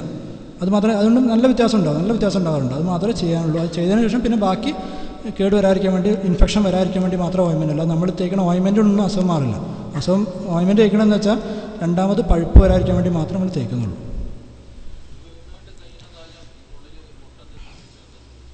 പൊട്ട് സംഭവിച്ചാൽ ആദ്യം ചെയ്യാനുള്ളത് ആ പൊട്ട് കൂട്ടാതിരിക്കാൻ ശ്രമിക്കുക എന്നുള്ളതാണ്. പൊട്ടിൻ്റെ ഓൾറെഡി ചെറുതായിട്ട് ചിലപ്പോൾ പൊട്ട് ഫുൾ ഉണ്ടായിട്ടുണ്ടാവില്ല, ചിലപ്പോൾ ചെറുതായിട്ട് തന്നെ ക്രാക്ക് ഉണ്ടായിട്ടുണ്ടാവുള്ളൂ. ക്രാക്കെന്ന് വെച്ചാൽ വിട്ടുപോയിട്ടില്ല, അങ്ങനത്തെ അവസ്ഥ.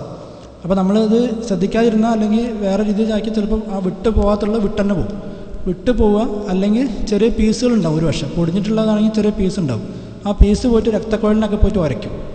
അങ്ങനെ ആകുമ്പോൾ രക്തം ബ്ലീഡിങ്ങിന് സാധ്യതയുണ്ട്. അപ്പോൾ നമ്മൾ ചെയ്യാൻ പറ്റുന്നത് സ്ലിങ് ചെയ്യുക എന്നുള്ളതാണ്. സ്ലിങ് ചെയ്യാന്ന് വെച്ചാൽ പൊട്ടിയ ഭാഗത്താണെങ്കിൽ ഈ 2 ഭാഗത്തിന് ഇടയിൽ പൊട്ടിയതെങ്കിൽ ഇതിനെ നമ്മൾ അണക്കം വരാത്തൊരവസ്ഥയിലോട്ട് മാറ്റുക.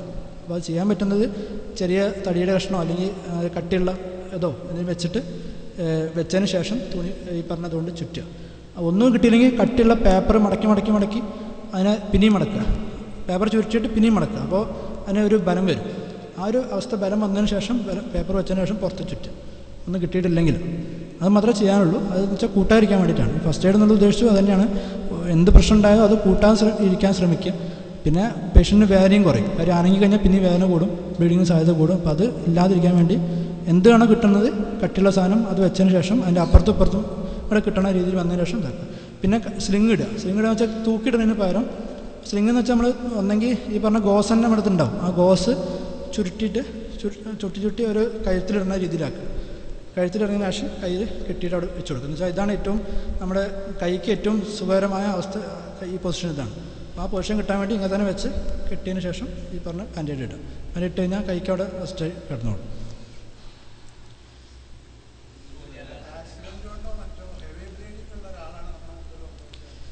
അതേ പറഞ്ഞ ഹെവി ബ്ലീഡിങ് എന്നുള്ളത് ഒന്ന് പുറത്താണോ അകത്താണോ എന്നുള്ളതാണ് പ്രശ്നം. പുറത്തോട്ട് ബ്ലീഡിങ് ആണെങ്കിൽ അതല്ലേ ഒന്നും ചെയ്യാൻ പറ്റില്ല. അത് നമുക്ക് നേരെ കൊണ്ടുപോവുക അല്ലെങ്കിൽ ഗ്ലൂക്കോസ് കയറ്റാന്നല്ല വേറെ ഒന്നും ചെയ്യാൻ പറ്റില്ല. അത് നമ്മുടെ ഇതിൽ നിന്ന് വരുന്നതല്ല. അത് അല്ല വലിയ ചെറിയ ഇതൊക്കെയാണ് നമുക്കിപ്പോൾ അല്ല. എസ്പെഷ്യലി ഇവിടുത്തെ നമുക്കൊന്നും ചെയ്യാൻ പറ്റില്ല. കയ്യിലൊക്കെ ആണെങ്കിൽ നമുക്ക് എന്തെങ്കിലും കെട്ടി ടൈറ്റാക്കാൻ പറ്റുള്ളൂ. ഇവിടെയൊക്കെ ഉണ്ടാവണം ഒന്നും ടൈറ്റാക്കാനൊന്നും പറ്റില്ല. അതെന്തുകൊണ്ടാണെന്ന് വെച്ചാൽ എന്താ പറയുക ഓപ്പറേഷൻ അല്ല ഹോസ്പിറ്റലിൽ കൊണ്ടുപോയി കഴിഞ്ഞാൽ പെട്ടെന്ന് ഓപ്പറേഷനോ എന്തെങ്കിലും ആവശ്യം വരും. അപ്പോൾ അങ്ങനെ വരുമ്പോൾ ഈ പറഞ്ഞ എന്തെങ്കിലും ഭക്ഷണം കഴിച്ചിട്ടുണ്ടെങ്കിൽ അതിന് റിസ്ക് കൂടും. അതിനുവേണ്ടി അല്ലാതെ വെള്ളം കൊടുക്കരുത് എന്നുള്ളതല്ല. ഇതുകൊണ്ട് മാത്രം വെള്ളം കൊടുക്കരുതെന്ന് പറഞ്ഞു. വെള്ളം കൊടുത്തു കഴിഞ്ഞാൽ പിന്നെ അവർക്ക് ഹോസ്പിറ്റലിൽ പോയിട്ടുള്ള ട്രീറ്റ്മെൻറ്റിന് ബുദ്ധിമുട്ട് വരാൻ സാധ്യതയുണ്ട്. അതുകൊണ്ടാണ് സൂര്യഘാതം പറഞ്ഞാൽ ചൂടിൻ്റെ ഭാഗമാണ്. വെള്ളം കഴിവതും വെള്ളം കുടിക്കുക, തൊപ്പി കഴിവതും ധരിക്കുക. പിന്നെ തൊപ്പി ധരിക്കുമ്പോൾ തന്നെ ഈ പറഞ്ഞ കുറച്ചും കൂടെ ഈ ഇതുള്ള വട്ടമുള്ളതാണെങ്കിൽ നല്ലത്. ഈ ക്രിക്കറ്റ് കളിക്കാർ ഇടുന്ന തൊപ്പിയുണ്ട് വട്ടത്തിലുള്ള, അത് ഇട്ടാണെങ്കിൽ കുറച്ചുകൂടെ നല്ലത്. ആ തൊപ്പി പറഞ്ഞു അത് വോളണ്ടിയേഴ്സിന് മാത്രമല്ല അജാർക്കും വരും. കാര്യം അത്രയും നടത്തം അന്ന് വരുന്നതുകൊണ്ട് എന്തായാലും വരുന്ന സംഭവമാണ്. വാസലിൻ ഇല്ല, പൗഡറാണ് വേണ്ടത്.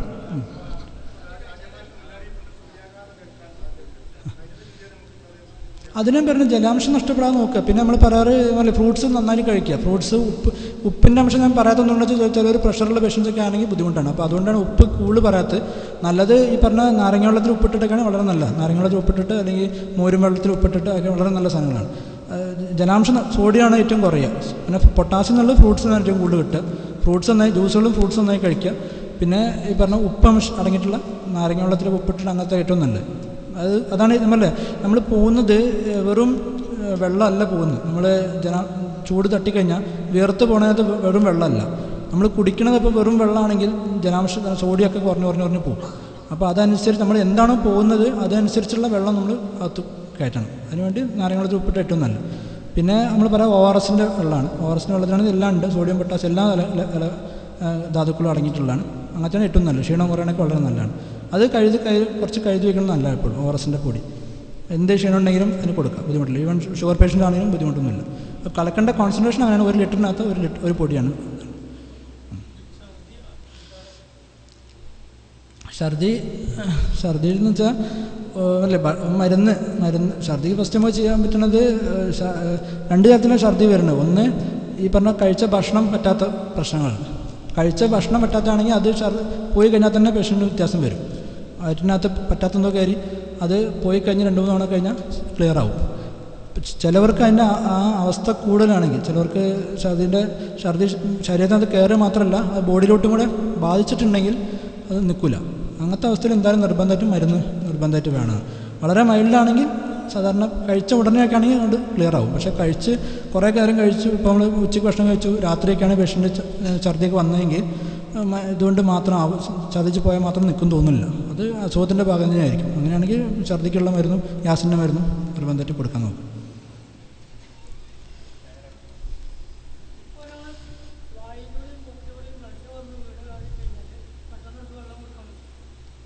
ഞാൻ പറഞ്ഞില്ലേ ഈ വെള്ളത്തിൻ്റെ പ്രശ്നം ഇതാണ്. വെള്ളം എന്നുള്ളത് കൊടുത്തു വെച്ച് പ്രശ്നങ്ങളൊന്നും ഉള്ളതല്ല.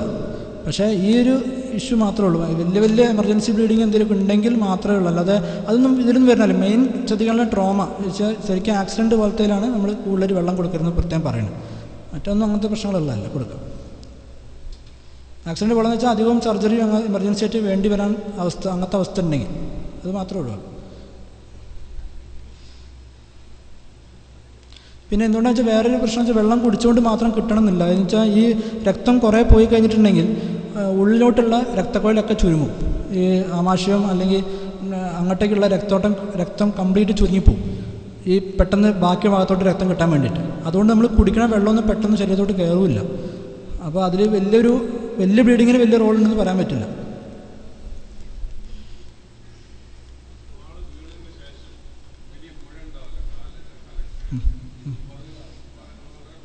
അത് ഐസ് വയ്ക്കാമെന്ന് മാത്രമേ ഉള്ളൂ. അത് ഉള്ളിലുള്ള രക്തക്കുഴൽ പൊട്ടണമാണ്. വീണ് കഴിഞ്ഞിട്ടുണ്ടെങ്കിൽ രക്തം നമ്മൾ ഉള്ളിൽ നിന്ന് പുറത്തോട്ട് വരുന്ന രക്തക്കുഴലുണ്ട്, അതിനകത്ത് ചെറിയ മുറിവ് വന്നതാണ്. മുറിവ് വെച്ചാൽ പൊട്ടിയിട്ടുള്ള അവസ്ഥയാണ്. അത് ഒന്ന് ഐസ് വെച്ച് ടൈറ്റായി പിടിക്കുക, അത് മാത്രമേ ചെയ്യാനുള്ളൂ. കാര്യം ഐസ് വയ്ക്കുമ്പോൾ ഈ പറഞ്ഞ പോലെ ഞാൻ പറഞ്ഞ രക്തക്കുഴൽ ഒന്ന് ചുരുങ്ങും. അത് കുറച്ച് നേരം പിടിക്കുകയും വേണം. ചിലവർക്ക് കുറച്ച് കഴിഞ്ഞിട്ടുണ്ടാവുക, തുടക്കത്തിലുണ്ടാവില്ല. കാര്യം തുടക്കത്തിലുള്ളതെന്ന് വെച്ചാൽ കാണാത്തതാവും. പക്ഷേ മെല്ലെ മെല്ലെ മെല്ലെ മെല്ലെ പൊടിഞ്ഞ് വന്ന് കുറച്ച് നേരം കഴിഞ്ഞിട്ട് വരാം. അത് താഴത്തോട്ട് ഇറങ്ങുകയാണെങ്കിൽ കളറൊക്കെ മാറും, കണ്ണിലൂടെ കറുത്ത കളറിലൊക്കെ ബ്ലീഡിങ് ആയി വരും. അത് പ്രത്യേകം ചെയ്യാനൊന്നുമില്ല, ചെയ്യാൻ പറ്റണത് അമർത്തി പിടിക്കുകയും ഐസ് വയ്ക്കുകയും ചെയ്യാണ്. ഐസ് വെച്ചാൽ ചുരുങ്ങി നിൽക്കുക തൽക്കാലത്തേക്ക്.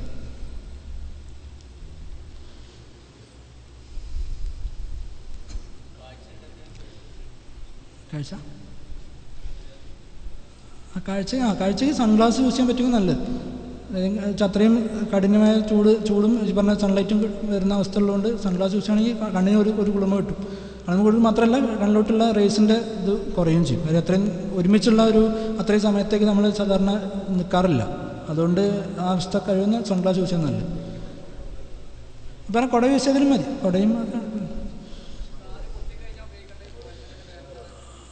അല്ല, അത് പൂപ്പൽ ബാധനൊക്കെ കൂടുതൽ അന്ന് ചൂടായിട്ടാണ്, ഫ്രിക്ഷൻ വന്നിട്ടുള്ള നമ്മൾ ഒരസ്റ്റൽ വന്ന് ചൂടായിട്ടാണ് പൊട്ടത്. അപ്പോൾ അങ്ങനത്തെ നമ്മൾ സാധാരണ ഫ്യൂസിബാക്ട് എന്നുള്ള ഓയിൻമെൻ്റ് ഉപയോഗിക്കാറ്. ആൻറ്റിബയോട്ടിക് മരുന്നാണ് ഫ്യൂസിബാക്ട്. പെയിൻറ്റിന് പാരസെറ്റമോൾ കൊടുക്കുക. ഏതാ അതൊരു മസിലല്ലേ, ഈ പറഞ്ഞ ജലാംശമൊക്കെ പോയതുകൊണ്ടാണ്. ജലാംശം പോയിട്ടാണ് എല്ലാവർക്കും ഉണ്ടാവുക. അത് പാരസെറ്റമോൾ കൊടുക്കുക, വെള്ളം കൊടുക്കുക. പിന്നെ ഈ പറഞ്ഞ ORSന് പൊടി കൊടുക്കുക, വേറൊരു മാർഗ്ഗമില്ല. പാരസെറ്റമോൾ കൊടുക്കുക, ഫെവഡോൾ പാനഡോൾ കൊടുക്കുക, അത് മതി, പാനഡോളിന് മതി. അത് ഉണ്ടാവും, എല്ലാവർക്കും ഉണ്ടാവും. അന്നത്തെ എന്താ പറയുക, നടത്തത്തിൻ്റെ ഭാഗമായിട്ടാണ്. ഒന്നും ചെയ്യാനില്ല. അത് ഉണ്ടാവാതിരിക്കാൻ വേണ്ടി ഞാൻ പറഞ്ഞ മുൻകൂട്ടി കണ്ടിട്ടാണ് പറഞ്ഞത്. ഈ പറഞ്ഞ ഫ്രൂട്ട്സും കുറച്ച് കൂടുതൽ തന്നെ കഴിക്കുക. പിന്നെ പറഞ്ഞ വെച്ചാൽ അന്നത്തേക്ക് പിടിച്ചെടുക്കാൻ വേണ്ടി മാത്രം.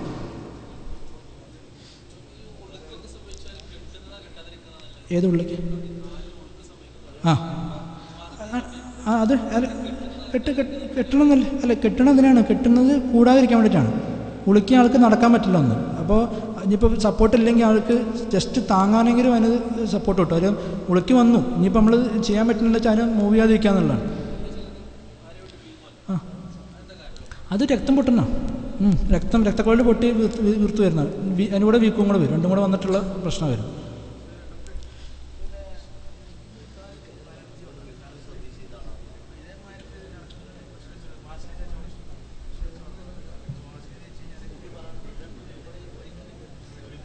വാസലിൻ തേക്കുമ്പോൾ എന്താ പ്രശ്നം എന്ന് വെച്ചാൽ, ഈ പുറത്ത് വാസലിൻ തേക്കുമ്പോൾ ശരിക്കും പറഞ്ഞാൽ തുറന്നിരിക്കുകയാണെങ്കിൽ വാസലിൻ കുഴപ്പമില്ല. പക്ഷേ നമ്മൾ ചെരുപ്പ് യൂസ് ചെയ്യുകയാണെങ്കിൽ വാസലിൻ തേച്ചാൽ ഒന്നും കൂടെ കൂടുള്ളൂ. എന്ന് വെച്ചാൽ ഒരസൽ വരുമ്പോൾ ഫ്രിക്ഷൻ കൂടുകയും ചെയ്യാം. ഓയിൻമെൻറ്റ് തേക്കാം. ഓയിൻമെൻറ്റ് നമ്മൾ സാധാരണ ബാക്ടീരിയൽ ക്രീം എന്തായാലും ഫിസിബാക്ട് ഏതായാലും തേക്കാൻ കഴിയും. അത് ഇതായിരിക്കും. പക്ഷേ വാസലിൻ തേച്ച് ചൂട് കൂടുകയും ചെയ്യാം. വാസലിൻ തേച്ചിട്ട് നമ്മൾ ഉരച്ചാൽ നമുക്ക് തന്നെ ചൂട് ഫീൽ ചെയ്യും. അപ്പോൾ തുറന്നിരിക്കുകയാണെങ്കിൽ കുഴപ്പമില്ല. എന്ന് വെച്ചാൽ ഒന്നും ചെരുപ്പൊന്നും ഇട്ടുന്നില്ലെങ്കിൽ തേക്കാം. പക്ഷേ ചെരുപ്പൊക്കെ ഇട്ട് നടത്താൻ വരികയാണെങ്കിൽ വാസലിൻ തേച്ചാൽ ബുദ്ധിമുട്ടും കൂടും.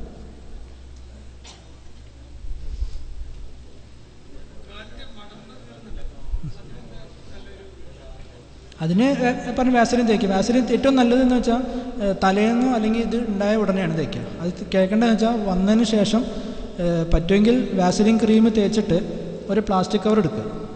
പ്ലാസ്റ്റിക് കവർ എടുത്തിട്ട് സാധാരണ പ്ലാസ്റ്റിക് കവർ, എന്നിട്ട് അതിനകത്ത് കുറച്ച് ഹോൾ ഉണ്ടാക്കുക. കട്ട് ചെയ്ത് അവിടെ ഇവിടെയൊക്കെ ഹോളുകൾ ഉണ്ടാക്കുക. എന്നിട്ട് വെച്ച് കാലിൽ ഇട്ടിട്ട് കെട്ടുക. ഉദ്ദേശം മനസ്സിലായി? ഈ പറഞ്ഞ ക്രീം അതിൻ്റെ പുറത്തൊരു വാസലിൻ കവർ കിട്ടാൻ വേണ്ടിയിട്ടാണ്, പോളിത്തീൻ കവർ കിട്ടാൻ വേണ്ടിയിട്ടാണ് പറഞ്ഞത്. പ്ലാസ്റ്റിക് കവർ മതി, പക്ഷേ പ്ലാസ്റ്റിക് കവർ മാത്രം ചെയ്യരുത്, ഇടയ്ക്ക് ഹോളിടണം. ഹോളിട്ടിട്ട് വെച്ച് കെട്ടിയാൽ പിറ്റേന്ന് തന്നെ കുറേ വ്യത്യാസം വരും.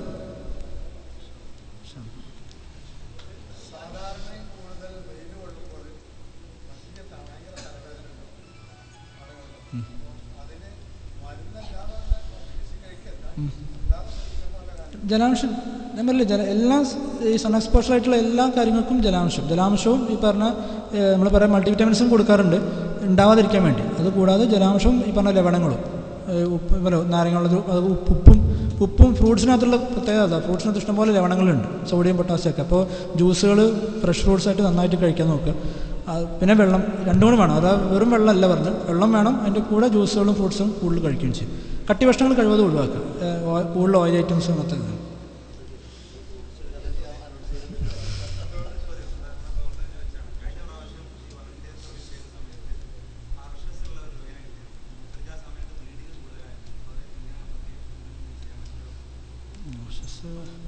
ബ്ലീഡിങ് അത് പ്രത്യേകിച്ച് ഇപ്പോൾ ബ്ലീഡിങ് ആ സമയത്ത് ഉണ്ടെങ്കിൽ ഇപ്പോൾ സാധാരണ ഇതിൽ ബ്ലീഡിങ് എന്താ പറയുക വയറ്റിൽ നിന്ന് പോയ ശേഷമൊക്കെ ഉണ്ടാവാറുള്ളൂ.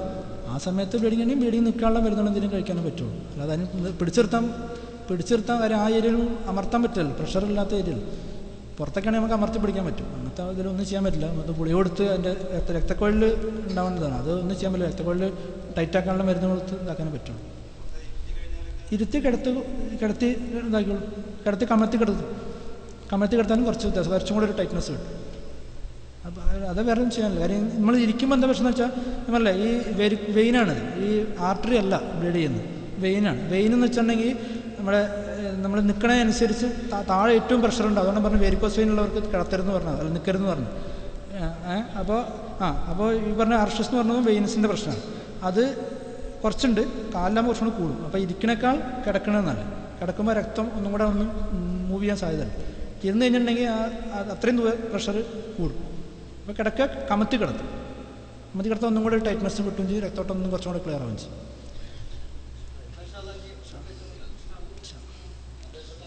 അസ്സലാമു അലൈക്കും.